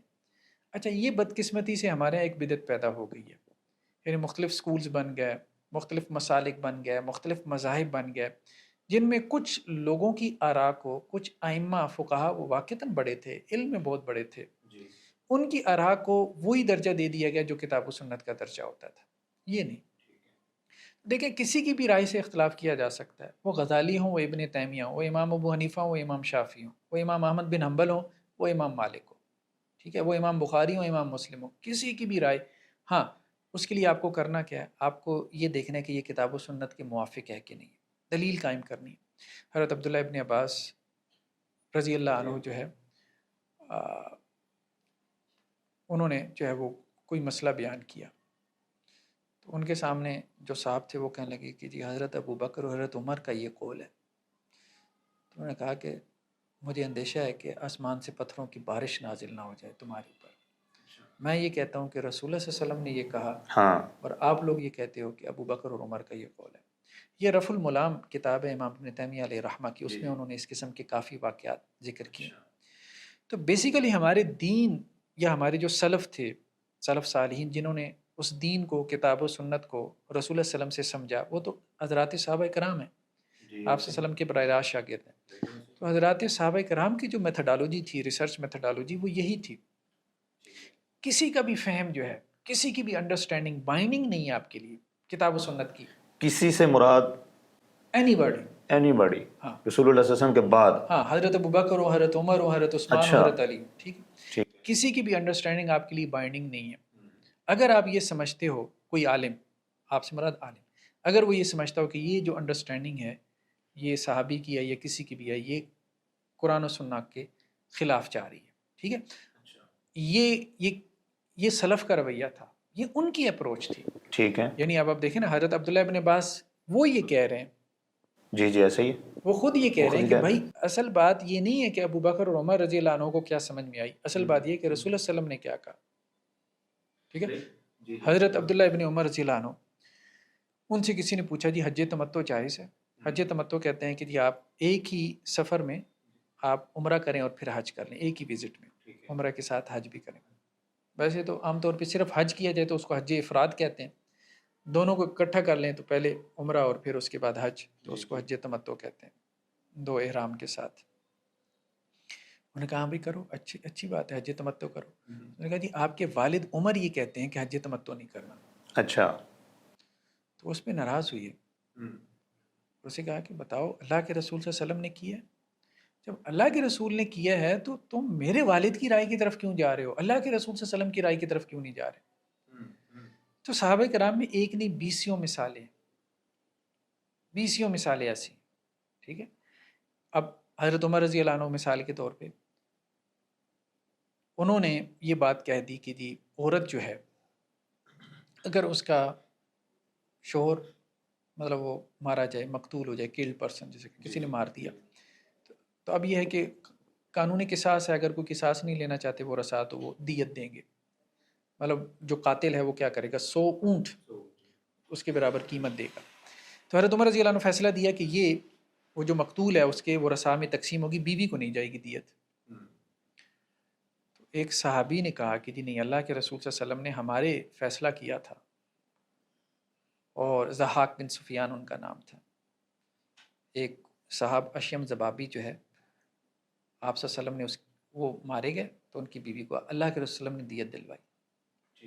تو حضرت عمر رضی اللہ عنہ نے اس پہ تبصرہ کرتے ہوئے کہا کہ لَوْ لَمْ نَسْمَعْ هَذَا لَقَضَيْنَا بِخِلَافِهِ، اگر ہمیں یہ روایت نہ پہنچتی تو ہم اس کے خلاف فیصلہ دیتے. ہمارا فہم تو یہ کہتا ہے کہ نہیں ہے، لیکن چونکہ رسول اللہ صلی اللہ علیہ وسلم کی روایت آ گئی ہے تو اب ہم روایت کے سامنے سر چکاتے ہیں. اور ایسی بیسیوں مثالیں ہیں.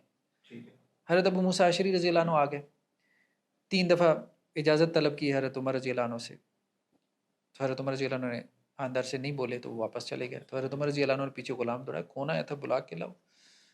بلوایا حضرت ابو موسیٰ، ہاں بھائی آپ کیوں چلے گئے؟ کہا جی اللہ کے وسلم کی حدیث ہے 3 مرتبہ اجازت مانگو، اگر گھر والے اجازت نہیں دے رہے اندر آنے کی، اس زمانے میں بیل وغیرہ ڈور بیل تو نہیں ہوتی تھی، تو السلام علیکم کہہ کے اجازت مانگتے تھے کہ جی میں حاضر ہو جاؤں. تو وہ پھر حضرت عمر رضی اللہ عنہ نے کہا بھائی دلیل کیا ہے؟ میں نے تو نہیں سنی یہ حدیث. تو وہ پھر گیا مسجد نبوی میں، صحابہ کی مجلس بیٹھی تھی کہ حضرت عمر تو میرے در پہ ہو گئے ہیں، وہ تو چھوڑیں گے نہیں. تو اب وہ کہنے لگی جی حضرت عمر کو اس حدیث کا نہیں پتہ، ہمارے تو بچوں کو بھی پتہ. حضرت ابو سعید خدری اس وقت ینگ تھے، وہ گئے اور انہوں نے کہا کہ جی اللہ کے وسلم نے یہ بات کہی ہے. تو صحابہ کرام کا بھی معاملہ کیا ہوتا تھا کہ انہیں ایک بات سمجھ میں آتی تھی، لیکن جب ان کو پتہ چلتا تھا کہ اللہ کے رسول صلی اللہ علیہ وسلم کی حدیث، قرآن کی آیت، اب جیسے دیکھیں حضرت عمر رضی اللہ عنہ نے کہا کہ جی حق مہر جو ہے میں نے اس کو لمٹ کر دیا. اللہ کے رسول صلی اللہ علیہ وسلم کا جو حق مہر تھا جو آپ نے اپنی بیویوں کو دیا، اچھا استدلال بھی کریں، دیکھیں حضرت عمر رضی اللہ عنہ نے استدلال کہاں سے کیا؟ رسول اللہ صلی اللہ علیہ وسلم کی سنت سے، کہ آپ صلی اللہ علیہ وسلم نے ازواج مطہرات اور اپنی بیٹیوں کا جو حق مہر مقرر کیا نا، اس سے زیادہ کوئی نہیں کرے گا. وہاں سے سمجھ رہے ہیں نا، سنت سے سمجھ رہے ہیں، ٹھیک ہے. اب یہ انڈرسٹینڈنگ ان کی سنت کی بھی اگر اگینسٹ چلی جائے، ایک خاتون کھڑی ہو گئی، اس نے کہا جی قرآن میں یہ ہے، اللہ تعالیٰ یہ کہتے ہیں کہ اگر تم نے ان میں سے اپنی بیویوں کو قنطار دیا ہو، ڈھیروں سونا، ٹھیک ہے، تو تم ان سے واپس نہیں لے سکتے. تو اللہ تعالیٰ تو یہ کہہ رہے ہیں حق مہر کے طور پہ آپ ڈھیروں سونا بھی حضرت عمر نے رجوع کر لیا فوراً. یہ صحابہ کرام کی اپروچ تھی. تو اصل اتھارٹی کیا ہے؟ Final authority. جیسے ہمارے یہاں ایک وقت میں ڈیبیٹ پیدا ہوئی کہ فائنل اتھارٹی جو ہے وہ پارلیمنٹ ہے یا سپریم کورٹ ہے. پارلیمنٹ جو ہے اس نے قانون سازی کی، سپریم کورٹ اس کی انٹرپریٹیشن کرتے، ٹھیک ہے. پارلیمنٹ نے کہا جی ہم قانون بنانے والے ہیں. انہوں نے کہا جی قانون بنا کے آپ فارغ ہو گئے. ہاں اب اس قانون سے کیا مراد ہے؟ ہاں انٹرپریٹیشن بھی ہم کریں گے. آپ کا کام بنانا تھا، انٹرپریٹیشن کرنا نہیں. اچھا وہ ایک علیحدہ مسئلہ ہے. لیکن یہ ہے کہ فائنل اتھارٹی جسے اقتدار اعلیٰ کہتے ہیں، مقتدر اعلیٰ کسی اسٹیٹ کے اندر کون ہے، یہ ایک اہم کوشچن ہے. تو اسلامی ریاست میں وہ اللہ اور اس کے رسول ہے. اس لیے قرآن یہ کہتا ہے کہ اہل ایمان اللہ اور اس کے رسول کی اطاعت کرو، یعنی وہ تو انکنڈیشنل ہے نا اوبیڈینس، جو اللہ اور اس کے رسول کی. اس کے بعد جو ہے وہ کنڈیشنل ہے کسی کی بھی. اللہ اور اس کے رسول کے موافق ہے تو ٹھیک ہے آپ کریں گے، آپ کو لگ رہا ہے کہ نہیں ہے تو آپ نہیں. ڈاکٹر صاحب آپ نے جو مثالیں دی ہیں نا صحابہ کرام کی، یہ بات ہے اہل علم کے لیے. اب بھینسیں چرانے والا، چارہ کاٹنے والا بندہ، اس کے سامنے کوئی بات آ رہی ہے، وہ تو نہیں پرکھے گا قرآن و حدیث کے اوپر اس بات. اس نے تو کہا، اس نے سنا، مسجد سے سنا، امام غزالی رحمہ اللہ نے کہا ہے کہ انشاءاللہ کہو تو یہ کام ہو جائے گا، ویسے نہیں ہوگا. اس کا تو ایمان اور یقین ہو گیا. ایک عام بندے کے لیے قرآن و حدیث کو، یعنی صحیح راستے کو سمجھنے کے لیے وہ کیا راستہ اپنائے گا؟ اصل بات یہ ہے کہ ان بحثوں میں پڑھنے سے نا ہمارے دین نے ان کو پسند نہیں کیا. صحیح بات میں آپ کو بتاؤں، ہمارے دین ان کو پسند نہیں کیا. پچھلے دنوں ایک ہمارے ہاں ایک ویلاگرز ہیں، ابھی میرے ذہن میں ان کا نام نہیں آ رہا، قریشی کر کے کوئی نام ہے، بہرحال انہوں نے 40,000 سالہ جو انسانی علوم ہیں ان کی ہسٹری تاریخ بیان کی. تو میں نے ذرا وہ پلے لسٹ ذرا سرچ دیکھنا شروع کی. دیکھیے بات یہ ہے کہ ایک تجسس ہے، آپ کائنات کے راز پانا چاہتے ہیں. اچھا یہ سارے راز آپ کو معلوم ہو جائیں، آپ کیا کر سکتے ہیں؟ کہنے کا مقصد آپ کیا کر سکتے ہیں؟ میرے پاس 40,000، اب میں ایک جملہ کہہ رہا ہوں بہت قابل غور ہے، 40,000 سال کا علم میرے پاس آ جائے، پچھلے 40,000 سال کی جو انسانی علوم ہے سارا مجھے حاصل ہو جائے، اکلٹ سائنسز بھی، میٹیریل سائنسز بھی، ایجپشنز نے پیرامڈز کیسے کھڑے کیے، کیا انجینئرنگ تھی، سارا جو میجک ہے سارا آ جائے، پراسرار علوم بھی، سارے مخفی علوم بھی، سارا میرے پاس آ جائے. مجھے بتائیں اس کا میری زندگی سے کیا تعلق ہے، میری ہیپینس سے کیا تعلق ہے؟ ذرا برابر بھی نہیں ہے، ذرا برابر بھی نہیں ہے. یہ بات انسان کو سمجھنے کی ضرورت ہے. انسان کی لائف کو جو چیز چینج کرتی ہے نا، اصل میں ہمارے دین نے اس کو ٹچ کیا، اور وہ جو آپ کی لائف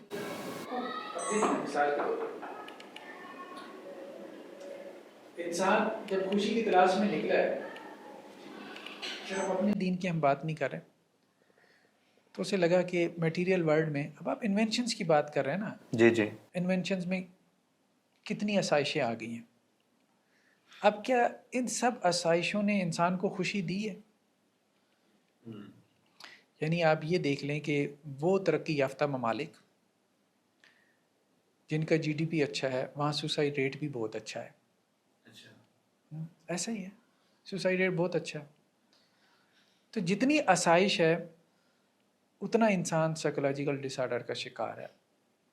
یعنی دنیا کی ساری خواہشات پوری ہو گئیں، آپ کو ایسے جھلے بھی ملیں گے. انہوں نے کہا بس ایک ہی خواہش رہ گئی ہے کہ مرنے کے بعد کیا ہے، اجتماعی خودکشیاں کی. ٹھیک ہے، 20 لوگوں نے اجتماعی خودکشیاں کی، یہ جاننے کے لیے. اب سسپینس ہے نا، ایک راز ہے نا کہ مرنے کے بعد کیا ہے، تو وہ مرنے کے بعد ہی کھلے گا. چلو اس کے لیے مرتے ہیں، اس کے لیے مرتے ہیں. ٹھیک ہے، اب میں تو اسے یہی کہوں گا بھائی یہ اسٹوبیڈیٹی ہے اور کیا ہے. ٹھیک ہے، تو کہنے کا مقصد یہ ہے کہ یہ کوئی نہیں ہے کہ جی انوینشنز کے بعد، آسائش حاصل کرنے کے بعد انسان نے کوئی راحت پا لی ہے. ہاں راحت میں، بلکہ میں کہتا ہوں وہ بھی راحت میں نہیں ہے، لیکن یہ ہے کہ اب پوری دنیا اس طرف جا رہی ہے، میڈیٹیشن کی طرف، یوگا، اسپرچویلٹی. یو کے میں، یورپ میں اب دیکھیں بہت عام ہے. اور یہ جو آپ کے بدھ والے ہیں، ہندو مت والے ہیں، ٹھیک ہے، یہ میڈیٹیشن کروا رہے ہیں، یوگا کروا رہے ہیں، اور رجحان بہت زیادہ ہو رہا ہے. ٹھیک ہے، اب وہ لوگ بھی کیا کر رہے ہیں؟ بھائی مسئلہ یہ ہے کہ اس سے نکلو، ہیپینس چاہیے نا، راحت چاہیے نا، یہ دنیا داری سے نکلو. ہمارا اسلام تو پہلے ہی کہہ رہا تھا نا، مطلب کہ جی دنیا داری اصل نہیں ہے، اصل میں آخرت کو فوکس کرو، دنیا میں ایسے رہو جیسے اجنبی مسافر ہے. وہ تو سمجھ میں نہیں آ رہی تھی بات. اب سارا آپ کا بدھ مت سارا کس کے اوپر کھڑا ہے مجھے بتائیں؟ بدھ مت کی بنیادی فلسفی جو پھر وہاں سے ہندو مت میں آئی، پھر اس کے بعد مختلف مذاہب میں گئی. اب ساری دنیا اسپرچولیٹی کے نام پہ اس کے پیچھے چل پڑی ہے، کیونکہ میٹیریلزم نے تو خوشی دی نہیں ہے. ہاں ٹھیک ہے، وہ خوشی وقتی اور عارضی ہوتی ہے. مطلب ڈپریشن دور کرنے کے لیے آپ شاپنگ مال میں نکل جاتے ہیں، ٹھیک ہے، 2-4 گھنٹے آپ نے شاپنگ کی. جیسے بچے کو ایک نیا ٹائی لا دیں تو خوشی ہے نا، 2-4 گھنٹے کی ہے. اس کے بعد اسے ایک نیا ٹائی چاہیے. موبائل آپ نے لے لیا، خوشی تو ہے نا، ٹھیک ہے، 2-4 دن کی ہے. اس کے بعد آپ وہ چلے جائیں بڈس موبائل کے اوپر، وہ نیچے جو ہے نا وہ 4 دن پرانا موبائل بیچ رہا ہوتا ہے.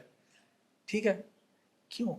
آپ نے اسے جس لائن کے اوپر لگا دیا ہے وہاں اس کو خوشی نہیں حاصل ہو رہی. اچھا، خوشی میٹیریلزم نے اگر میرے خیال میں ذہنی نہیں دی، جسمانی تو اس نے دیا. یہ دو چیزیں ہیں نا الگ. نہیں، جسمانی آپ یوں کہہ لیں کہ راحت دی ہے، یہ بات ٹھیک ہے. ہاں راحت، جسمانی راحت دی. راحت دی ہے، خوشی اور چیز ہے، پرسوٹ آف ہیپینس. وہ خوشی بیسیکلی دل کے اندر کسی کلی کے کھلنے کا نام ہے، یعنی آپ کا دل خوش ہے. اچھا، اب آپ دیکھیں کہ انزائٹی، ڈپریشن، سٹریس، فرسٹریشن، یہ ساری اصطلاحات، یہ ساری سائیکالوجی پرانے زمانے میں ٹھیک ہے طبی یونانی تھی، لوگ جسمانی طور پہ بیمار ہوتے تھے، ایسا ہی ہے. ٹھیک ہے، یہ ذہنی بیماریاں نہیں تھیں. آج ایک بندہ جو ڈپریس ہوتا ہے وہ کہتا ہے یار مجھ سے پوچھو کہ ڈپریشن کیا ہوتا ہے اور کیا عذاب ہے یہ. ٹھیک ہے، تو آج یہ جو سائیکولوجیکل ڈس آرڈر، اور آپ نے کلینیکل سائیکالوجی پیدا کر دی، اور آپ نے یہ ساری دنیا کو جس عذاب میں مبتلا کر دیا، اور اس عذاب سے نکلنے کے لیے وہ پھر اسپرچویلٹی اور دنیا کو، آپ نیپال میں دیکھ لیں وہ اوشو سینٹر والے ہیں، ان کے کبھی کبھی سوشل میڈیا پہ ان کی ویڈیوز آتی ہیں، بلینرز جاتے ہیں وہاں پہ خوشی حاصل کرنے کے لیے. اور وہ خوشی کیسے دے رہے ہیں؟ آپ کو میڈیٹیشن میں لگا کے اور اس سارے نکال کے نیچر کے قریب کر کے. ٹھیک ہے، تو کہنے کا مقصد یہ ہے کہ انسان اب ریورس گیئر لگا رہا ہے. ٹھیک ہے. لاہور کے اندر ویلیج ہوٹل ہے, یعنی آپ دیہات سے آئے تھے شہر میں, اب شہر کی زندگی نے آپ کو اکتا دیا, اب آپ کہتے ہیں بھائی اس ہوٹل میں چلو جہاں کنواں چل رہا ہو ٹھیک ہے, جہاں دیہات کا منظر ہو, ٹھیک ہے, جہاں چارپائیوں کے بیٹھ پہ آپ کھانا کھائیں, جہاں آپ کو لسی پینے کو ملے, ٹھیک ہے, جہاں پیچھے سے عطا اللہ جو ہے وہ عیسیٰ خیلوی کے جو ہے گانے چل رہے ہوں. انسان کسی حال میں مطمئن نہیں ہو سکتا, اس نہیں ہوگا. لیکن ایک جسم ہے اور ایک روح ہے, دو چیزیں ہیں نا. اب روح کی غذا ہے, ایک جسم کی غذا ہے, دونوں پرواز کرتی ہیں اپنی غذا کے ساتھ. اب آپ کی باتوں سے مجھے سمجھ لگ رہا ہے کہ ہم روح کی غذا کو پکڑ لیں اور جسم کی غذا کو چھوڑ دیں. نہیں, ہم یہ نہیں کہہ رہے کہ جسم کی غذا کو چھوڑ دیں. بیسیکلی دیکھیں خوشی کس چیز کا نام ہے. میں یہ کہہ رہا ہوں خوشی بیسیکلی سیلف کنٹرول کا نام ہے, ضبط نفس. ایک جملے میں اگر آپ اپنے آپ کو خوش رکھنا چاہتے ہیں نا تو سیلف کنٹرول سیکھ لیں. صحیح. دنیا کی کوئی بھی سائنس, آپ مطلب اسلام کے علاوہ آپ چلے جائیں, ٹھیک ہے, جو کہتا ہے میں خوش ہوں, ممکن نہیں ہے سیلف کنٹرول کے بغیر خوش ہوں. اچھا, پاسبل ہی نہیں ہے دنیا میں کوئی بندہ. ٹھیک ہے, ضبط نفس, اور دین سارا ضبط نفس ہی سکھاتا ہے. ایک لفظ میں پورے دین کا خلاصہ, جیسے آپ پابندیاں کہتے ہیں, جی جی جی جی, صرف ضبط نفس. یہ بقول آپ کے کہ خوشی ہمارے دین میں ہے. لیکن میں نے تو یہ دیکھا ہے کہ لوگوں کے سامنے اسلام کا نام لیا جائے تو وہ گھٹن فیل کرتے ہیں, کہتے ہیں یار کیا چھوڑو, آپ نے تو ہمیں آگے ہی لگا لیا ہوا ہے. اسلام کے نام کی وجہ سے, اور یہ ریالٹی ہے, مبالغہ نہیں ہے اس میں, کہ جو ہم آج کے نوجوان سے ڈسکس کرتے ہیں نا تو اسلام کے نام سے لوگ بھاگتے ہیں. اس کی وجہ کیا ہے, کیوں ایسا یہ سلسلہ پیدا ہو گیا؟ پھر میں وہی آپ سے بات کروں گا, اسلام کیا ہے؟ اسلام وہ ہے جو پرائمری سورسز میں قرآن اور سنہ میں ہے. لوگ کیا کہہ رہے ہیں اسلام کے نام پہ, آپ کے محلے کے مسجد کے مولوی صاحب کیا کہہ رہے ہیں, میں اس کا رسپانسبل نہیں. صحیح ہے. اب دیکھیں نا, لوگوں نے امیڈیٹ سورسز کیا بنا لیے, لوگوں نے اسلام کہاں سے سیکھا. ٹھیک ہے, وہ کیا نام ہے جو ہمارے اردو کے رائٹر ہے, مفتی کیا نام ہے, بہت معروف مفتی رائٹر ممتاز. مفتی ممتاز. وہ ایک جگہ لکھتے ہیں, میں نے پڑھا کہ جب ہمارے محلے کی مسجد کے جو مولانا خطیب صاحب تھے, ظاہر بات ہے جمعے کے لیے سارے لوگ جاتے ہیں, کچھ نہ کچھ کان میں پڑھی جاتی ہے مولانا صاحب کی بات, کبھی جلدی چلے گئے, کبھی لیٹ چلے گئے, یا ابا جی لے گئے. کہتے ہیں مولانا صاحب سے جتنا میں نے خدا کے بارے میں سنا نا, تو مجھے یہ لگا کہ خدا ایک بٹیارن ہے, بٹی تپائی ہے اس نے, جو آتا ہے اس کو وہ اس میں ڈال دیتا ہے. اچھا, مطلب جہنم جہنم جہنم ہر بات پہ کہ جی یہ کرو گے تو خدا جہنم میں ڈال دے گا. ہاں ہاں, تو جیسے ایک ہماری اسٹوڈنٹ وہ بتا رہی تھی کہ ان کی اماں جو ہے وہ انہیں کہتی تھی, مطلب بھنڈی ان کو پسند نہیں تھی نا, تو اماں نے ان کو بھنڈی کھلانی ہوتی تھی, تو ان کی اماں انہیں کہتی تھی کہ اگر بھنڈی نہیں کھاؤ گی تو خدا تمہیں جہنم میں ڈال دے گا. اچھا. تو کہنے کا مقصد یہ ہے کہ ہمارے ہاں پیرنٹس نے بچپن سے ہی بچوں کو ڈرایا, جہنم سے ڈرایا, کہیں بھوت پریت سے بھی ڈرایا, ٹھیک ہے, کہیں پہ جو ہے وہ خدا سے ڈرایا, اور خدا کا کانسیپٹ جب بھی انہوں نے بچوں کو اپنا اوبیڈینٹ بنانا ہوتا تھا تو جہنم کی جیسے کہتے ہیں کہ جی تڑی لگا دی. مولانا صاحب نے بھی یہی کام کیا. ٹھیک ہے, تو اب مسئلہ یہ ہے کہ خدا کے بارے میں جتنا کانسیپٹ پیدا ہوا سوسائٹی کے ذہنوں میں, تو وہ ایک ڈراؤنا خدا تھا.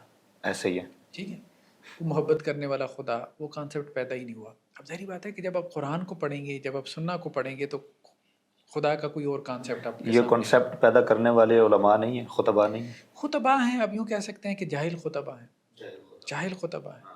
ٹھیک ہے, کہ وہ ایک یک رخا کانسیپٹ جو ہے وہ پیدا کیا گیا, اور لوگوں کو پھر خدا سے متنفر کر دیا گیا. خدا جو ہے محبت کرنے والی, آپ کہہ لیں کہ جی ایک ذات ہے انسان سے. اب آپ کہ وہ دیکھیں, وہ جو حدیثوں میں آتا ہے کہ جی 100 جس نے بندے مار دیے, جی جی جی, ایک بندے نے جو ہے 99 بندے مار دیے تھے, اور وہ عالم کے پاس ہی گیا تھا نا, جی جی جی, اور اس سے کہنے لگا کہ جی 99 بندے میں مار کے آ گیا ہوں, تو کوئی معافی کی گنجائش ہے؟ اس نے کہا نہیں. اب علماء کی ڈکشنری تو یہی ہے, 99 بندے آپ مار کے آ گیا تو وہ تو یہی کہے گا کہ بھائی تمہارے لیے کہاں معافی کی ڈکشنری ہے. تو اس نے اس کو بھی مار دیا. اس نے کہا جب جہنم میں جانا ہے تو تجھے بھی مار کے ہی جائیں. ٹھیک ہے, تو اللہ تعالیٰ نے اس کو بھی معاف کیا نا. اس کا جی جی, اس کا مطلب یہ ہے کہ ٹوٹل جو ہمارا مسئلہ ہے وہ سوسائٹی کا اپنا ذاتی مسئلہ ہے. ہاں, اصل میں دیکھیں دین کی انٹرپریٹیشن کا مسئلہ ہے. آپ کی انٹرپریٹیشن جو ہے نا, میں کہتا ہوں مذہبی طبقے کا سب سے بڑا مسئلہ یہ ہے, یا دین کو اس وقت سب سے بڑا چیلنج کیا, اگر آپ یوں کہہ لیں, یا آپ یوں کہہ لیں کہ جی لوگ دین سے کیوں دور ہو رہے ہیں, اس کے پیچھے سب سے بڑا فیکٹر کیا ہے؟ پست ذہن اور پست اخلاق, دو چیزیں. گھٹیا ذہن اور گھٹیا اخلاق والے لوگ آ کے دین کی ڈرائیونگ سیٹ پہ بیٹھ گئے. یعنی ان کے اخلاق بھی اچھے نہیں ہیں کہ لوگ اخلاق سے متاثر ہو کے دین کی طرف آ جائیں. اچھا ذہن بھی اچھا نہیں ہے. ایگری کرتا ہوں میں اس بات سے. مطلب ذہن بھی کوئی اتنا جیسے کہتے ہیں نا کہ جی اچھا نہیں ہے, مطلب کہ کوئی اس سے بندہ متاثر ہی ہو جائے. ٹھیک ہے, 2-4 باتیں وہ کرے نا تو وہ کہے اچھا یار اس کو کوئی دنیا کا پتہ ہے, کچھ پتہ ہے اس کو, وہ بھی نہیں. تو جب تک آپ اس گیپ کو فل نہیں کریں گے, ٹھیک ہے, اچھا ذہن اور اچھے اخلاق والے لوگ آگے نہیں آئیں گے. ٹھیک ہے, اب دیکھیں اس میں ہمیں جو ہے نا میرے خیال میں اس طبقے کو بلیم کرنا اب چھوڑ دینا چاہیے. مجھے ایک ریلیٹیو نے کہا کہ دیکھیں جی مولوی نے یہ کر دیا, مولوی نے یہ کر دیا. میں نے کہا دیکھو بات ہی ہے, مولویت جو ہے نا, یا خطیب, مولوی, علامہ, امام مسجد, کچھ بھی, یہ کوئی نسل نہیں ہے. اب جیسے ہندوؤں میں نا براہمن ہے نا, تو وہ تو ایک نسلی چیز ہے نا. ٹھیک ہے, گھر اس براہمن اس گھر میں پیدا ہوگا, نسل پیدا ہوگا, تبھی براہمن بنے گا, پنڈت بنے گا. ٹھیک ہے, مذہبی پیشوا بنے گا. تو ہمارے یہاں تو ایسا نہیں ہے, کوئی بھی بن سکتا ہے نا امام, خطیب. ٹھیک ہے, ایک سلیبس ہے, آپ نے اس میں سے گزرنا ہے. اب مسئلہ یہ ہے کہ سوسائٹی نے کچرا دیا ان کو, مدارس کو سوسائٹی نے, ٹو بی ویری فرینک, کچرا دیا نا. جو بچہ آپ کا اسکول پڑھنے کے قابل نہیں تھا, آپ نے کہا جی مدرسے پا دو. ایسے ہی ہے. ٹھیک ہے, چاچے مامی کی خواہش تھی جی ہمارا ایک بچہ حفظ کر جائے, کیونکہ سنا ہے کہ جی 10 بندوں کو جنت میں لے جاتا ہے. اب سارے جو کرتوت کیے تھے ماں باپ نے, چاچے مامے نے, انہوں نے کہا جی ایک بچہ فیملی میں حافظ بناؤ, ٹھیک ہے, تاکہ ہمارے کرتوت ہو جائیں معاف. ٹھیک ہے, 10 بندوں کے ساتھ لے جائیں. ہاں, ہمیں ساتھ جنت میں لے جائیں. اس بیچاری کی تو جان کے اوپر پڑ گئی. ٹھیک ہے, اس سے کسی نے پوچھا نہیں کہ تمہاری بھی کوئی خواہش ہے حفظ کی کہ نہیں ہے. ٹھیک ہے, اس کو انہوں نے ڈنڈے مروائے, سارا کچھ کیا. انہوں نے کہا جی کھال جو ہے وہ تمہاری, چمڑی بھی تمہاری, بس ہڈیاں ہماری ہے, بس حفظ کرواؤ اس کو, کیونکہ ہم نے جنت میں جانا ہے. تو ہمارے ہاں جو ہے نا یہ جو ایٹیچیوڈ ہے, یہ جو کلچر ہے, دیکھیں اصل بات یہ کہ اس کو چینج کرنی. اب یہ کون چینج کرے گا؟ وہی لوگ جو اعتراض کر رہے ہیں, یہ باشعور لوگ ہیں نا, وہ سمجھ رہے ہیں کہ یہ غلط ہے. بھائی اپنی اولادوں کو اس طرف ڈالو, منع کیا کسی نے؟ آپ اپنی اولادوں کو بھیجیں یونیورسٹی, آپ اپنی بہترین جو ہے وہ اولاد جو ذہین ہے, آپ اس کو دنیا کے اوپر لگا دیں. اب آپ کہیں جی ریزلٹس ہمیں دین میں ملے, مطلب آپ دینداروں کو, یعنی مدارس اگر دین کی فیکٹریاں مثال کے طور پہ, جی, وہاں آپ سارا را مٹیریل جو دے رہے ہیں وہ کچرا ڈال رہے ہیں, اور اب آپ کہہ رہے ہیں جی پروڈکٹ وہاں سے بہترین نکلے. ٹھیک ہے, آپ وہاں بہترین اپنی سوسائٹی کے قریب بھیجیں نا, مدارس میں سوسائٹی کے قریب بھیجیں, جی, پھر اس کے بعد دیکھیں. بالکل, مطلب پھر ان سے توقع کریں بھائی آپ اچھی پروڈکٹ بنا کے دیں, پھر ٹھیک ہے. ڈاکٹر صاحب براڈ بیس ایجوکیشن کیا ہے؟ دیکھیں ہمارے ہاں تعلیمی نظام کا جو ہمارا ایجوکیشن سسٹم ہے, اس کا سب سے بڑا مسئلہ جی ڈویلٹی ہے, ثانویت جسے کہتے ہیں. ٹھیک ہے, دوئی. جی جی, یعنی ہمارا تعلیمی نظام جو ہے وہ دنیا اور دین میں تقسیم ہو چکا ہے. صحیح ہے. ہمارے دین میں ایسا نہیں ہے. اچھا, ہمارے دین میں ایسا نہیں. ایون کہ جو ہمارا اس وقت تعلیمی نظام ہے, دینی تعلیمی نظام, جسے ہم درس نظامی کہتے ہیں, جی جی, ٹھیک ہے, مغلوں کے دور میں یہ جو ہے وہ ملا نظام الدین جو تھے, انہوں نے اس کو کمپائل کیا تھا. تو ملا نظام الدین صاحب نے جب اس کو کمپائل کیا تھا, تو آپ کے لیے یہ بات حیرانی کا باعث ہوگی کہ انہوں نے ملا اور خطیب بنانے کے لیے درس نظامی نہیں بنایا تھا. ٹھیک ہے, انہوں نے مغل جو امپائر تھی یا اسٹیٹ تھی, اس کو بیوروکریٹس فراہم کرنے کے لیے درس نظامی کا نصاب بنایا. اچھا, یعنی اس کی بیس یہ ہے درس نظامی کی؟ درس نظامی کی بیس یہ ہے کہ اسٹیٹ کو بیوروکریٹس فراہم کرنا. اچھا, یعنی ایسے ایلیمنٹ فراہم کرنا اسٹیٹ کو کہ جو اسٹیٹ کو رن کریں. اوکے. اس لیے اسی درس نظامی کے نصاب سے جو احمد معمار فارغ ہوا جس نے تاج محل بنایا آگرہ کا, اسی درس نظامی کے نصاب سے وہ صاحب فارغ ہوئے جو اورنگزیب جو عالمگیر کے وہ چیف منسٹر تھے. ٹھیک ہے, ایڈمنسٹریشن میں ایک بندہ جا رہا ہے, ایک آرکیٹیکٹ میں جا رہا ہے. اسی درس نظامی کے نصاب سے شیخ احمد سرہندی علیہ رحمہ پیدا ہوئی ہے, جو مجدد الفسانی کے نام سے معروف ہے. جی جی جی, ایک نصاب ہے جو ریلیجس لیڈرشپ بھی پیدا کر رہا ہے, بہترین ایڈمنسٹریٹر بھی پیدا کر رہا ہے, اور بہترین آرکیٹیکٹ بھی پیدا کر رہا ہے. اچھا, دوئی نہیں تھی. اسٹرانومی وہاں پہ پڑھائی جا رہی تھی, الجبرا, فلکیات, ہنسا, یونانی منطق, جو اس وقت تک کی ماڈرن سائنسز تھیں, وہ سب درس نظامی میں پڑھائی جا رہی تھی. حدیث میں ایک مشکات کی کتاب پڑھائی بعد میں آ کے یہ دوئی پیدا کی گئی, ڈویلٹی پیدا کی گئی. ہاں, علی گڑھ علیحدہ ہو گیا، دیوبند علیحدہ ہو گیا. جب دیوبند بھی علیحدہ ہوا تھا تو دیوبند کے بڑے بھی یہ کہتے تھے کہ ہم نے دنیاوی علوم پڑھانے ہیں، لیکن آہستہ آہستہ وہ چیزیں پس منظر میں چلی گئی. سب سے پہلے تو اس ڈویلٹی کو ختم کرنے کی ضرورت ہے. دین اور دنیا کی تفریق ختم کریں. دنیا والے دین پڑھیں، دین والے دنیا پڑھیں. اس بات کی سپیس مدارس میں موجود ہے؟ مدارس میں دیکھیں انہوں نے کچھ نہ کچھ اس طرف آپ کہہ لیں کہ حرکت شروع کر دی ہے. اس کو اپریشیٹ کرنا چاہیے. ٹھیک ہے. اب مدارس میں اور نہ صحیح کمپیوٹر سائنس، ہر مدرسے میں کمپیوٹر لیب تقریباً بن گئی ہے، بن گئی بڑے ایسے مدارس ہیں. ایسے ہی. پھر ان کے جو وفاق ہیں، اب وفاق میں HEC نے چلے لازم کر دیا، لیکن انہوں نے اس کو ایکسیپٹ تو کیا ہے نا. اس وفاق کے تحت جو ہے وہ جیسے ہمارے یہاں بورڈ ہوتے ہیں انٹرمیڈیٹ بورڈ، اسی طرح مدارس کے وفاق ہوتے ہیں. وفاق ان کے بورڈز ہیں بیسیکلی. تو اس بورڈ کے امتحان آپ پاس نہیں کر سکتے جب تک آپ کنٹمپریری سائنسز میں آپ انگریزی کا امتحان نہ دیں، کمپیوٹر سائنس کا امتحان نہ دیں. آپ کو اب اندازہ ہے کہ اب یہ ان کے لیے لازمی مضامین ہو چکے ہیں. ٹھیک ہے. اس میں ایون کہ آپ کی پاک اسٹڈیز بھی ہے، جیسی ہے، جھوٹی ہے، سچی ہے، جو بھی ہے بہرحال وہ بھی پڑھائی جاتی ہے. تو یہ اسپیس یونیورسٹی میں موجود ہے. یونیورسٹیز میں دیکھیں بات یہ ہے کہ وہاں لبرلزم زیادہ ہے. ہاں ٹھیک ہے. تو وہاں یونیورسٹی جو ہے نا وہ اب اس کو پسند نہیں کرتی عام طور پہ کہ دین پڑھایا جائے.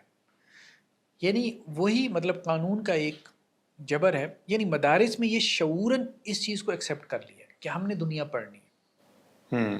مطلب انہوں نے اس کو ایکسیپٹ کر لیا. ٹھیک ہے. شروع میں ان کو بھی زبردستی اس طرف لایا گیا، کچھ ریزسٹنس بھی ہوئی شروع میں، لیکن ان کے یہاں یہ کہ ایکسیپٹنس کا ریٹ زیادہ ہے مدارس میں. ٹھیک ہے. ایکسیپٹنس ریٹ زیادہ ہے، یہ ماننا. یونیورسٹی میں کم ہے. یونیورسٹی والوں میں کم ہے. میں پنجاب یونیورسٹی میں بھی پڑھا ہوں، GC یونیورسٹی میں بھی. میرے 4 سالوں میں ایک بھی اتھینٹک عالم دین، چھوٹا بھی نہیں آیا اتھینٹک، کوئی بھی عالم دین 4 سالوں میں لیکچر دینے کے لیے نہیں آیا. ہمارے فری ہونے کے بعد ڈاکٹر سہیب میر محمدی صاحب گئے تھے GC یونیورسٹی میں 6 مہینے بعد. ان 4 سالوں کے دوران اور بہت کچھ ہوا ہے. اس کی کیا وجہ ہے؟ علماء کی اپروچ نہیں ہے یا یونیورسٹی چاہتی نہیں ہے؟ یونیورسٹیز نہیں چاہتی، سیدھی سی بات ہے. اچھا. لیکن وہ یہ نہیں چاہتی کہ جی دین کو پڑھایا جائے، سیدھی سی بات. اچھا. ایون کہ جو اسلامک اسٹڈیز آپ کا لازمی ہے وہ تو ضیاء الحق صاحب نے ایک آرڈر دے دیا تھا کہ پڑھنی ہے گریجویشن میں، تو مارے باندھی کی انہوں نے پڑھنی ہوتی ہے. وہ 3 کریڈٹ آورس سے کبھی 2 کریڈٹ آورس ہو جاتے ہیں، کبھی 2 کریڈٹ آورس کو بھی وہ کیا کرتے ہیں پاک اسٹڈیز کے ساتھ ملا کے پڑھا دیتے ہیں. اچھا. جان چھڑواؤ. اور وہ پاک اسٹڈیز کا تو وہ کوشش کرتے ہیں کہ جی، اور اسی طرح سے اسلامک اسٹڈیز کا تو کوئی انہیں نا پرماننٹ کوئی لیکچرر بھی نہ رکھنا پڑے، وزٹنگ بھی چل چلاؤ کام ہو جائے. ٹھیک ہے. تو کہنے کا مقصد ہے یونیورسٹی کا انداز نظر انداز کرنے والا ہے. ٹھیک ہے. وہ تو کوئی قانون پاس ہو جاتا ہے جس کی وجہ سے چلیں گی جی اب آپ کو قرآن پڑھنا پڑتا ہے، یہ پڑھانا پڑتا ہے، تو وہ ایک علیحدہ بات ہے. وہ جبراً آپ یوں سمجھ لیں کہ انہیں بڑا اپنے آپ کو فورس کرنا پڑتا ہے. بھائی ایز اے علم بھی پڑھ لو. پوری دنیا میں اکلٹ سائنسز آپ نے پڑھانا شروع کر دی، ان کے ڈپارٹمنٹ کھول دیے. فلاسفی جیسے جو ہے وہ فضول مضمون کے جو ہے وہ آپ نے ڈپارٹمنٹس کھول لیے. ٹھیک ہے. ایسا ہی ہے. فلاسفی کو ہم فضول نہیں کر رہے، مطلب ایز اے ریلیجیس یا شریعت اسکالر. اسٹیفن ہاکنگ یہ کہہ رہے ہیں، چونکہ آپ سائنس کے دور میں رہ رہے ہیں. اسٹیفن ہاکنگ نے یہ بات لکھی ہے کہ فلاسفی از ڈیڈ، ختم ہو چکی ہے. بھائی اس کا زمانہ ختم ہو گیا، سائنس کے دور میں سانس لے رہے ہو، سائنس کا نام لو. تو اب کہنے کا مقصد یہ ہے کہ دنیا کا اب جینڈر اسٹڈیز پڑھا رہے ہو، آپ فلم پڑھا رہے ہو، اس کے ڈپارٹمنٹ کھول گیا ہے، تو اب یار ریلیجیس اسٹڈیز بھی پڑھا لو. کیا ہے ایز اے علم ہی پڑھا لو.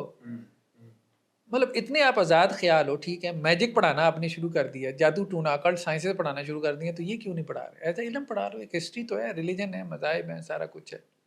اس وقت ڈاکٹر صاحب کوئی ایسی چیز موجود ہے دین کو سمجھنے کے لیے کہ میں اگر بیٹھ کے مطالعہ کرنے لگا ہوں تو وہ کسی فرقے یا تنظیم کے نظریات سے سیپریٹ ہو، یا ٹوٹل دین اس وقت جو ہم تک پہنچا ہے وہ کسی فرقے یا تنظیم کو سپورٹ کر رہا ہوتا ہے؟ اگر میں سمجھنا چاہتا ہوں ان فرقے تنظیموں سے ہٹ کے میں ڈائریکٹ قرآن اور صحیح حدیث کو پڑھوں گا، عام بندہ کیا کرے گا؟ دیکھیں 2 چیزیں. ایک تو یہ کہ آپ عالم بن جائیں، درمیان میں سے میڈیم ختم کر دیں، ڈائریکٹ قرآن و سنت سے ریلیٹ ہو جائیں. ہاں ٹھیک ہے. یہ مشکل طریقہ کار ہے. ہاں. لیکن اصل طریقہ کار یہی ہے. میری گریجویشن سائنسز کے ساتھ ہے. صحیح. تو میری پیدائش ایک ایسے گھرانے میں ہوئی کہ ہمارے جو ننیال تھے وہ اہل تشیع ہیں. اچھا. ہمارے جو ددیال وہ دیوبند میں سے ہیں. ٹھیک ہے. ہم 9 بہن بھائی تھے. کوئی شادیاں وغیرہ ہوئیں تو وہ بریلوی اسکول آف تھاٹ سے تھے. اچھا. جنہیں آپ سسرالی رشتہ داریاں کہہ لیں. اور جو ہمارے محلے میں مسجد تھی وہ اہل حدیث کی تھی. اچھا. ٹھیک ہے. ٹھیک ہے.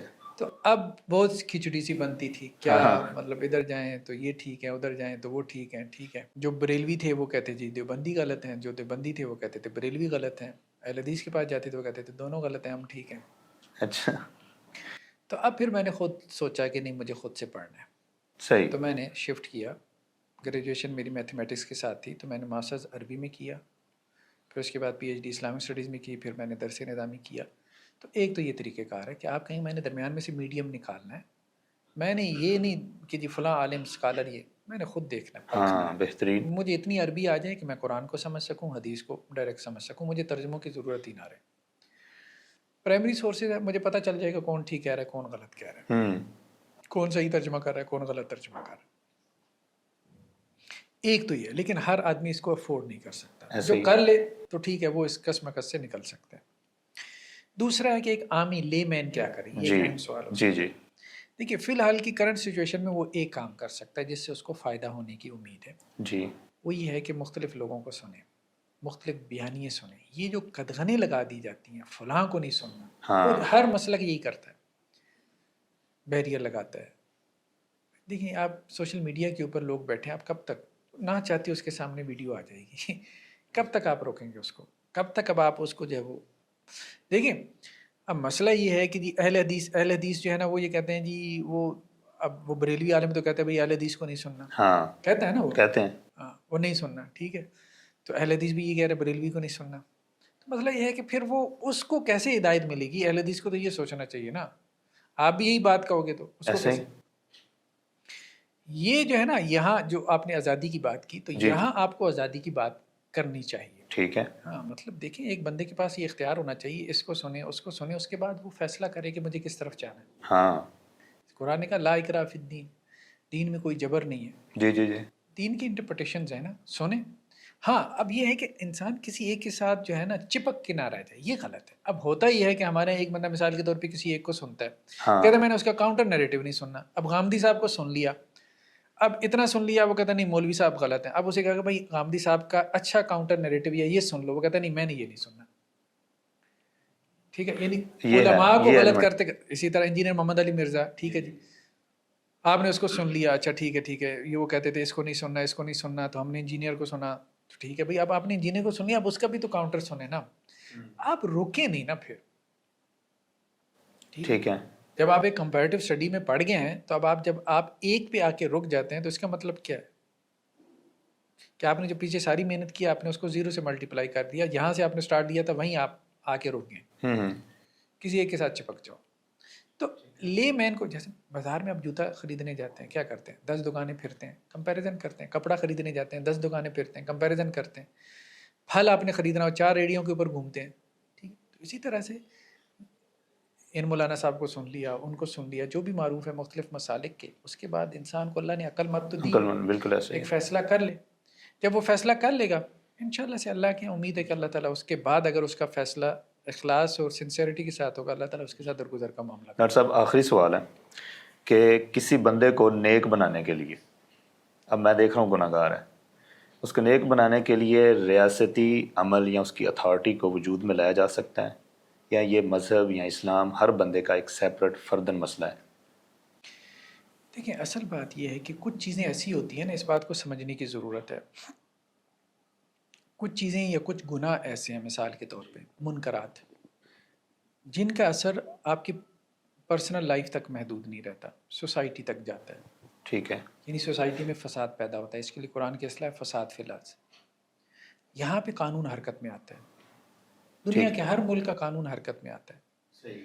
مطلب جو ممالک آپ کو الکوہل جو ہے وہ پینے کی اجازت دیتے ہیں کہ آپ شراب پی سکتے ہیں, ٹھیک ہے, وہ آپ کو یہ الاؤ نہیں کرتے کہ آپ پی کے ڈرائیو بھی کر سکتے ہیں. کیوں؟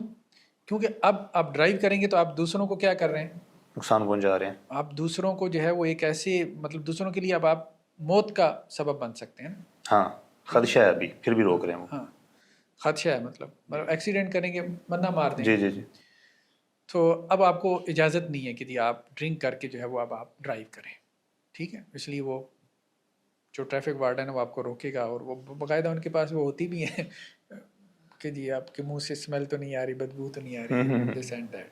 ٹھیک. تو اسی طرح سے اگر تو کسی عمل سے, کسی منکر سے, کسی گناہ سے اس کے سوسائٹی میں فساد برپا ہو رہا ہے تو پھر سے اسٹیٹ اس کو اس سے روکے گی, اسٹیٹ اس کو اس سے روکے گی, یہ بات ہے. ٹھیک ہے.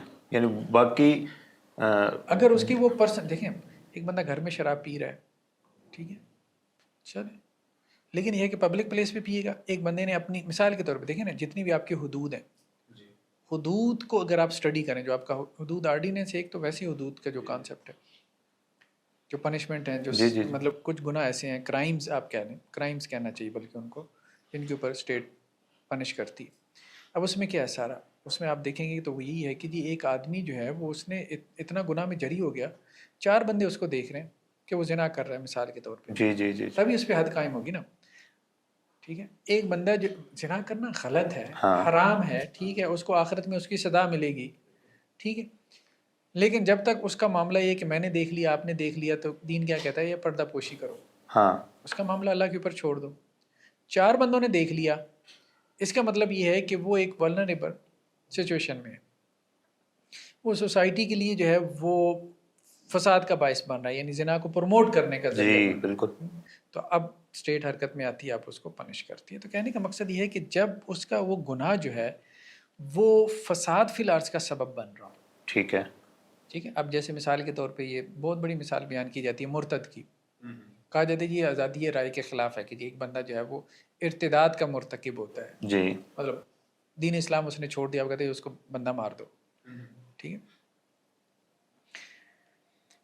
قرآن میں ایک جگہ پہ آیت ہے سورہ آل عمران میں، آمنوا بالذی انزل علی الذین آمنوا وجہ النار واکفروا آخرہ، کہ یہود نے یہ بات کہی تھی کہ رسول اللہ صلی اللہ علیہ وسلم پہ ایمان لے کے آؤ دن کے پہلے حصے میں، ہاں اور دن کے آخری حصے میں انکار کر دو. تو بیسیکلی یہ کیا تھی؟ ایک سازش تھی. صحیح ہے. سازش یہ تھی کہ صبح مومن ہونے کا اعلان کرو، سارا دن رسول اللہ صلی اللہ علیہ وسلم کی مجلس میں رہو، شام کو کہو کہ جی سارا دن بیٹھے ہیں، کچھ سمجھ نہیں آئی بات، کافر ہونے کا اعلان کر دو. لعلہم یرجعون، اب کیا ہوگا کہ وہ مسلمان واپس سادہ پلٹ لوگ ہیں، وہ تمہاری طرف آئیں گے. یہ اب آپ ایک اسٹیٹ کی جو آئیڈیالوجی ہے نا اس کے خلاف سازش کر رہے ہیں. کوئی بھی اسٹیٹ اپنے خلاف سازش کو پسند نہیں کرتی، خاص طور پہ اپنی آئیڈیالوجی. اور یہاں کوئی اسٹیٹ ایسی نہیں جس کی آئیڈیالوجی نہ ہو، پاسبل ہی نہیں. اچھا اسٹیٹ تو آئیڈیالوجی کے بغیر قائم ہی نہیں ہوتی، اچھی بری جیسی بھی ہے. لبرلزم کے اوپر قائل ہے، کمیونسٹ اسٹیٹ ہے، کیپیٹلسٹک اسٹیٹ ہے، جو بھی ہے بہرحال اس کی جی کوئی جی نہ کوئی آئیڈیالوجی ہے. اب چائنا ہے جیسے مثال کے طور پہ، چائنا کی اپنی ایک آئیڈیالوجی ہے، انہیں تو آپ کی وہ گارڈیزز آف فریڈم تھی وہ تو اٹھا کے پھینک دی، ٹھیک ہے، گرا دی گارڈیز آف فریڈم، وہ جو ہانگ کانگ کا جو کیس ہے معروف ہے. تو اب کہنے کا مقصد یہ ہے کہ ہر اسٹیٹ کی اپنی رشین آئیڈیالوجی اپنی، ان کی ایک آئیڈیالوجی ہے، ٹھیک ہے، اس کو وہ یو ایس اے والے کہتے ہیں جی یہ جبر ہے. ٹھیک ہے، چائنا کو ابھی بھی اب اگر آپ دیکھیں کہ فریڈم آف اسپیچ آپ لکھیں گوگل میں، اچھا سب سے زیادہ جس کو ہائی لائٹ کیا گیا چائنا، رشیا، جہاں ہے ہی نہیں، وہ کہتے ہیں ہے ہی نہیں کوئی فریڈم آف اسپیچ. اب مجھے بتائیں کہ وہاں مذہبی اعتبار سے کتنی آزادی ہے؟ رشیا میں، چائنا میں کوئی مذہبی اعتبار سے کوئی پابندی ہے ہی نہیں. ٹھیک ہے. تو وہ جو انہوں نے کوئی اگر کی ہوئی ہے تو وہ ساری کیا ان کی پولیٹیکل، اچھا پولیٹیکل ہی ہے نا. رشیا کا اور چائنا کا مسئلہ یہ تھوڑی ہے کہ جی آپ مسلمان ہیں یا آپ کرسچین ہیں یا آپ یہودی ہیں یا آپ کا کوئی مذہب نہیں ہے.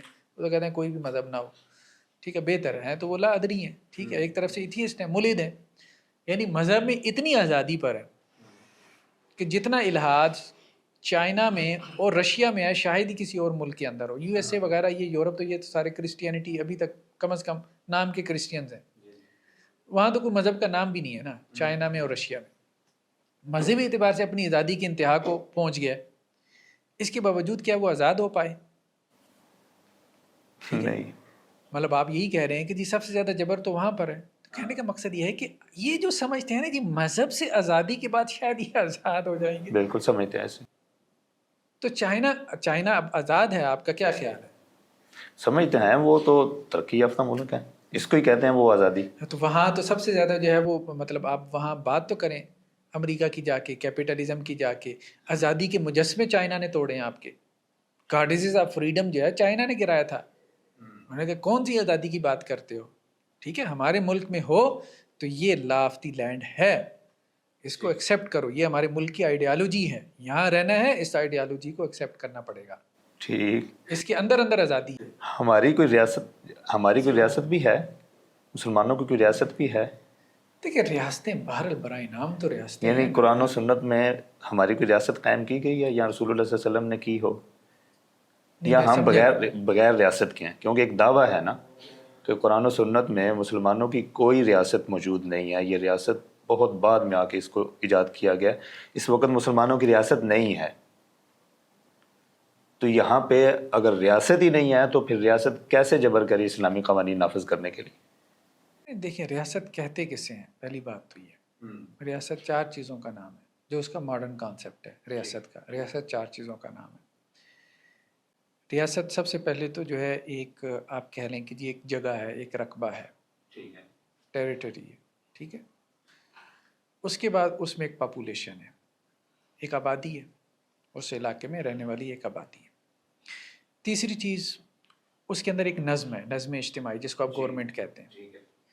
چوتھا اس کے اندر ایک مقتدر اعلیٰ، اقتدار اعلیٰ کا کانسیپٹ ہے، ٹھیک ہے، مطلب سپریم اتھارٹی کا یا ہائر اتھارٹی کا. بیسیکلی اسٹیٹ کا تو کانسیپٹ یہ ہے.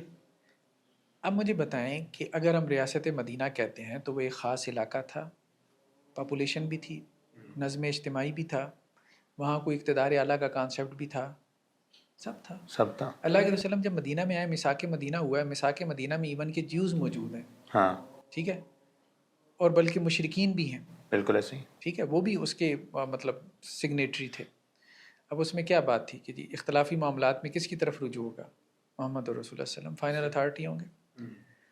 تو ایسا نہیں ہے، بلکہ کہا جاتا ہے کہ بہرحال یہ تو بات اس پہ ڈیبیٹ ہو سکتی ہے، لیکن اتنا تفصیلی کانسٹیٹیوشن آپ کو کہیں پہ بھی نہیں ملتا مساک مدینہ کے علاوہ. صحیح ہے. مطلب جو دنیا کی قدیم ترین ریاستیں ہیں، قدیم ترین ریاستوں میں مدینہ کی جو ریاست ہے اس کا جو کانسٹیٹیوشن ہے، اتنا تفصیلی کانسٹیٹیوشن آپ کو انسانی ہسٹری میں آپ کو نہیں ملتا. تو اب آپ کیسے کہہ سکتے ہیں کہ وہ ریاست موجود ہی نہیں تھی؟ ریاست کس بلا کا نام ہے پہلے بتائیں تو صحیح جو وہاں نہیں تھی. ہمیں قرآن و سنت سے دلیل چاہیے کہ قرآن کی کسی آیت یا حدیث نے کہا ہو کہ یہ علاقہ ہماری ریاست ہے، یہ علاقہ ہماری ریاست ہے، پھر ہم اس کے اندر قانون نافذ کریں گے. جیسے ہم نے پاکستان کو لیا کہ ہم پورا اسلام نافذ کریں گے، اب یہ ایک ریاست تو ہے ہماری، لیکن وہ اس کو بھی نہیں مانتے. وہ کہتے ہیں قرآن و سنت سے دلیل دکھائیں ریاست بنانے کی. وہ بنی ہے، پھر چلو ہم دیکھیں گے کہ اس کے اندر اسلام کا قانون نافذ کرنا ہے کہ نہیں. یہ ہے کہ ریاست کس چیز کا نام ہے. ہم نے بات کہی تھی کہ ہمارے پرائمری سورسز قرآن اور سنت ہے. سنت کس چیز کا نام ہے؟ سنت رسول اللہ علیہ وسلم کے قول کا بھی نام ہے، آپ وسلم کے فعل کا بھی نام ہے. ہم یہ کہہ رہے ہیں کہ رسول اللہ علیہ وسلم نے عملاً مدینہ کی ریاست قائم کر کے دکھائی. ہاں جزیرۃ العرب کی ریاست آپ وسلم نے قائم کر کے دکھائی. اللہ کے رسول نے کہا کہ جزیرۃ العرب سے یہود النصارہ کو نکال دو. قرآن نے کہا ہے کہ جو مشرکین ہیں اب ان کو یہاں رہنے کا کوئی حق حاصل نہیں ہے. ٹھیک ہے. ٹھیک ہے، سورۃ توبہ کی شروع کی آیات یہی ہے نا، صحیح ہے. کہ مشرکین کو 4 ماہ کی مہلت. ہاں ٹھیک ہے، وہ ایون کے سٹیزن بھی نہیں رہ سکتے اس کے اگر مسلمان نہ ہو تو. ٹھیک ہے، مسلمان ہو جائیں تو ان کو سٹیزن شپ مل جائے گی آپ اس اسلامی ریاست کی، ٹھیک ہے، ورنہ تو وہ یہاں کی حدود سے نکل جائیں، جہاں جہاں تک مسلمان فتوحات حاصل کر چکے ہیں اس سے باہر نکل جائیں، یعنی جزیرۃ العرب سے. اور جزیرۃ العرب کون سا تھا؟ جزیرۃ العرب میں دیکھیں ایک تو آپ کا سعودی عرب آ رہا ہے، اس کے اندر پھر یہ آپ کا نیچے یمن کا علاقہ آ رہا ہے، پھر ادھر عمان کا علاقہ آ رہا ہے، اوپر یو ای کا علاقہ آ رہا ہے، اس کے علاوہ ادھر سے بحرین کا علاقہ آ رہا ہے. تو یہ جزیرۃ العرب، شام کا کچھ حصہ اس میں آ جاتا ہے، عراق کا کچھ حصہ اس میں آ جاتا ہے، کویت اس میں آ جاتا ہے. یہ جزیرۃ العرب اگر آپ اس کا جغرافیہ دیکھیں نا، تینوں طرف اس کے پانی. تو یہ پورا جزیرۃ العرب تھا جس کے اندر رسول اللہ علیہ وسلم کے زمانے میں اسلامی ریاست قائم ہو چکی تھی، اور اس سے نکال دیا گیا ان کو، یہود و نصارہ کو. ٹھیک ہے، اور مشرکین کو بھی کہا گیا کہ وہ یہاں سے کیا ہوں نکل جائیں، اسلام قبول کر لیں یا پھر لڑائی کے لیے تیار ہو جائیں. تو اسلامی ریاست آپ وسلم نے اپنے عمل سے، سنت آپ وسلم کے عمل کو ہی کہتے ہیں. پھر اس کی ایکسٹینشن کی خلفائے راشدین نے، خلفائے راشدین نے پھر اس کو آگے بڑھایا نا. مصر فتح ہوا، عراق فتح ہوا، پھر اس کے بعد جو ہے وہ ایران فتح ہو گیا. اس وقت کی 2 سپر پاورز جو ہے رومنس اور ایرانی دونوں فتح ہو گئے. تو اسلامی ریاست کی یہ ایکسٹینشن تھی. تو وہ اسی کا تسلسل ہے. خلفاء کسے کہتے ہیں؟ نیابت کو. یعنی جو رسول اللہ علیہ وسلم کی سیاسی زندگی میں آپ کا نائب ہوتا ہے اس کو خلیفہ کہتے ہیں. یعنی آپ صلی اللہ علیہ وسلم کی نبوت تو ختم ہو گئی نا، جو آپ کی 90ویں زندگی تھی وہ آپ کے ساتھ ختم ہو گئی، چیپٹر کلوز ہو گیا. ٹھیک ہے، نبوت نہیں ہے، اب ریولیشن وہی نہیں ہے. ٹھیک ہے، لیکن آپ کی سیاسی زندگی، یعنی آپ ایک پولیٹیکل لیڈر بھی تو تھے، حکمران بھی تو تھے نا. اب آپ کے بعد جس نے ایز اے پولیٹیکل لیڈر آپ کی سیٹ کو لیا ٹھیک، وہی آپ کا خلیفہ ہوا نا. تو خلیفہ مراد نائب، جو بالکل آپ کے بعد سکسیسر جسے ہم کہتے ہیں. جی جی. تو جس نے سکسیڈ کیا وہ حضرت ابوبکر تھے، حضرت ابوبکر جس نے سکسیڈ کیا حضرت عمر تھے. تو یہ تو ایک تسلسل چلا آ رہا ہے 1923 تک. یعنی اس کا مطلب ہے کہ ہمیں اب ناظرین بھی سن لیں گے کہ جن لوگوں کا یہ دعویٰ ہے کہ اسٹیٹ کا کوئی وجود نہیں ہے قرآن و سنت میں، تو آپ زیادہ بہتر فیصلہ کر سکتے ہیں. تو ڈاکٹر صاحب انتہائی شکر گزار ہوں آپ کا ایک دوبارہ سے کہ آپ نے اپنا قیمتی وقت دیا. تو انشاءاللہ دوبارہ ملاقات ہوگی. السلام علیکم ورحمۃ اللہ.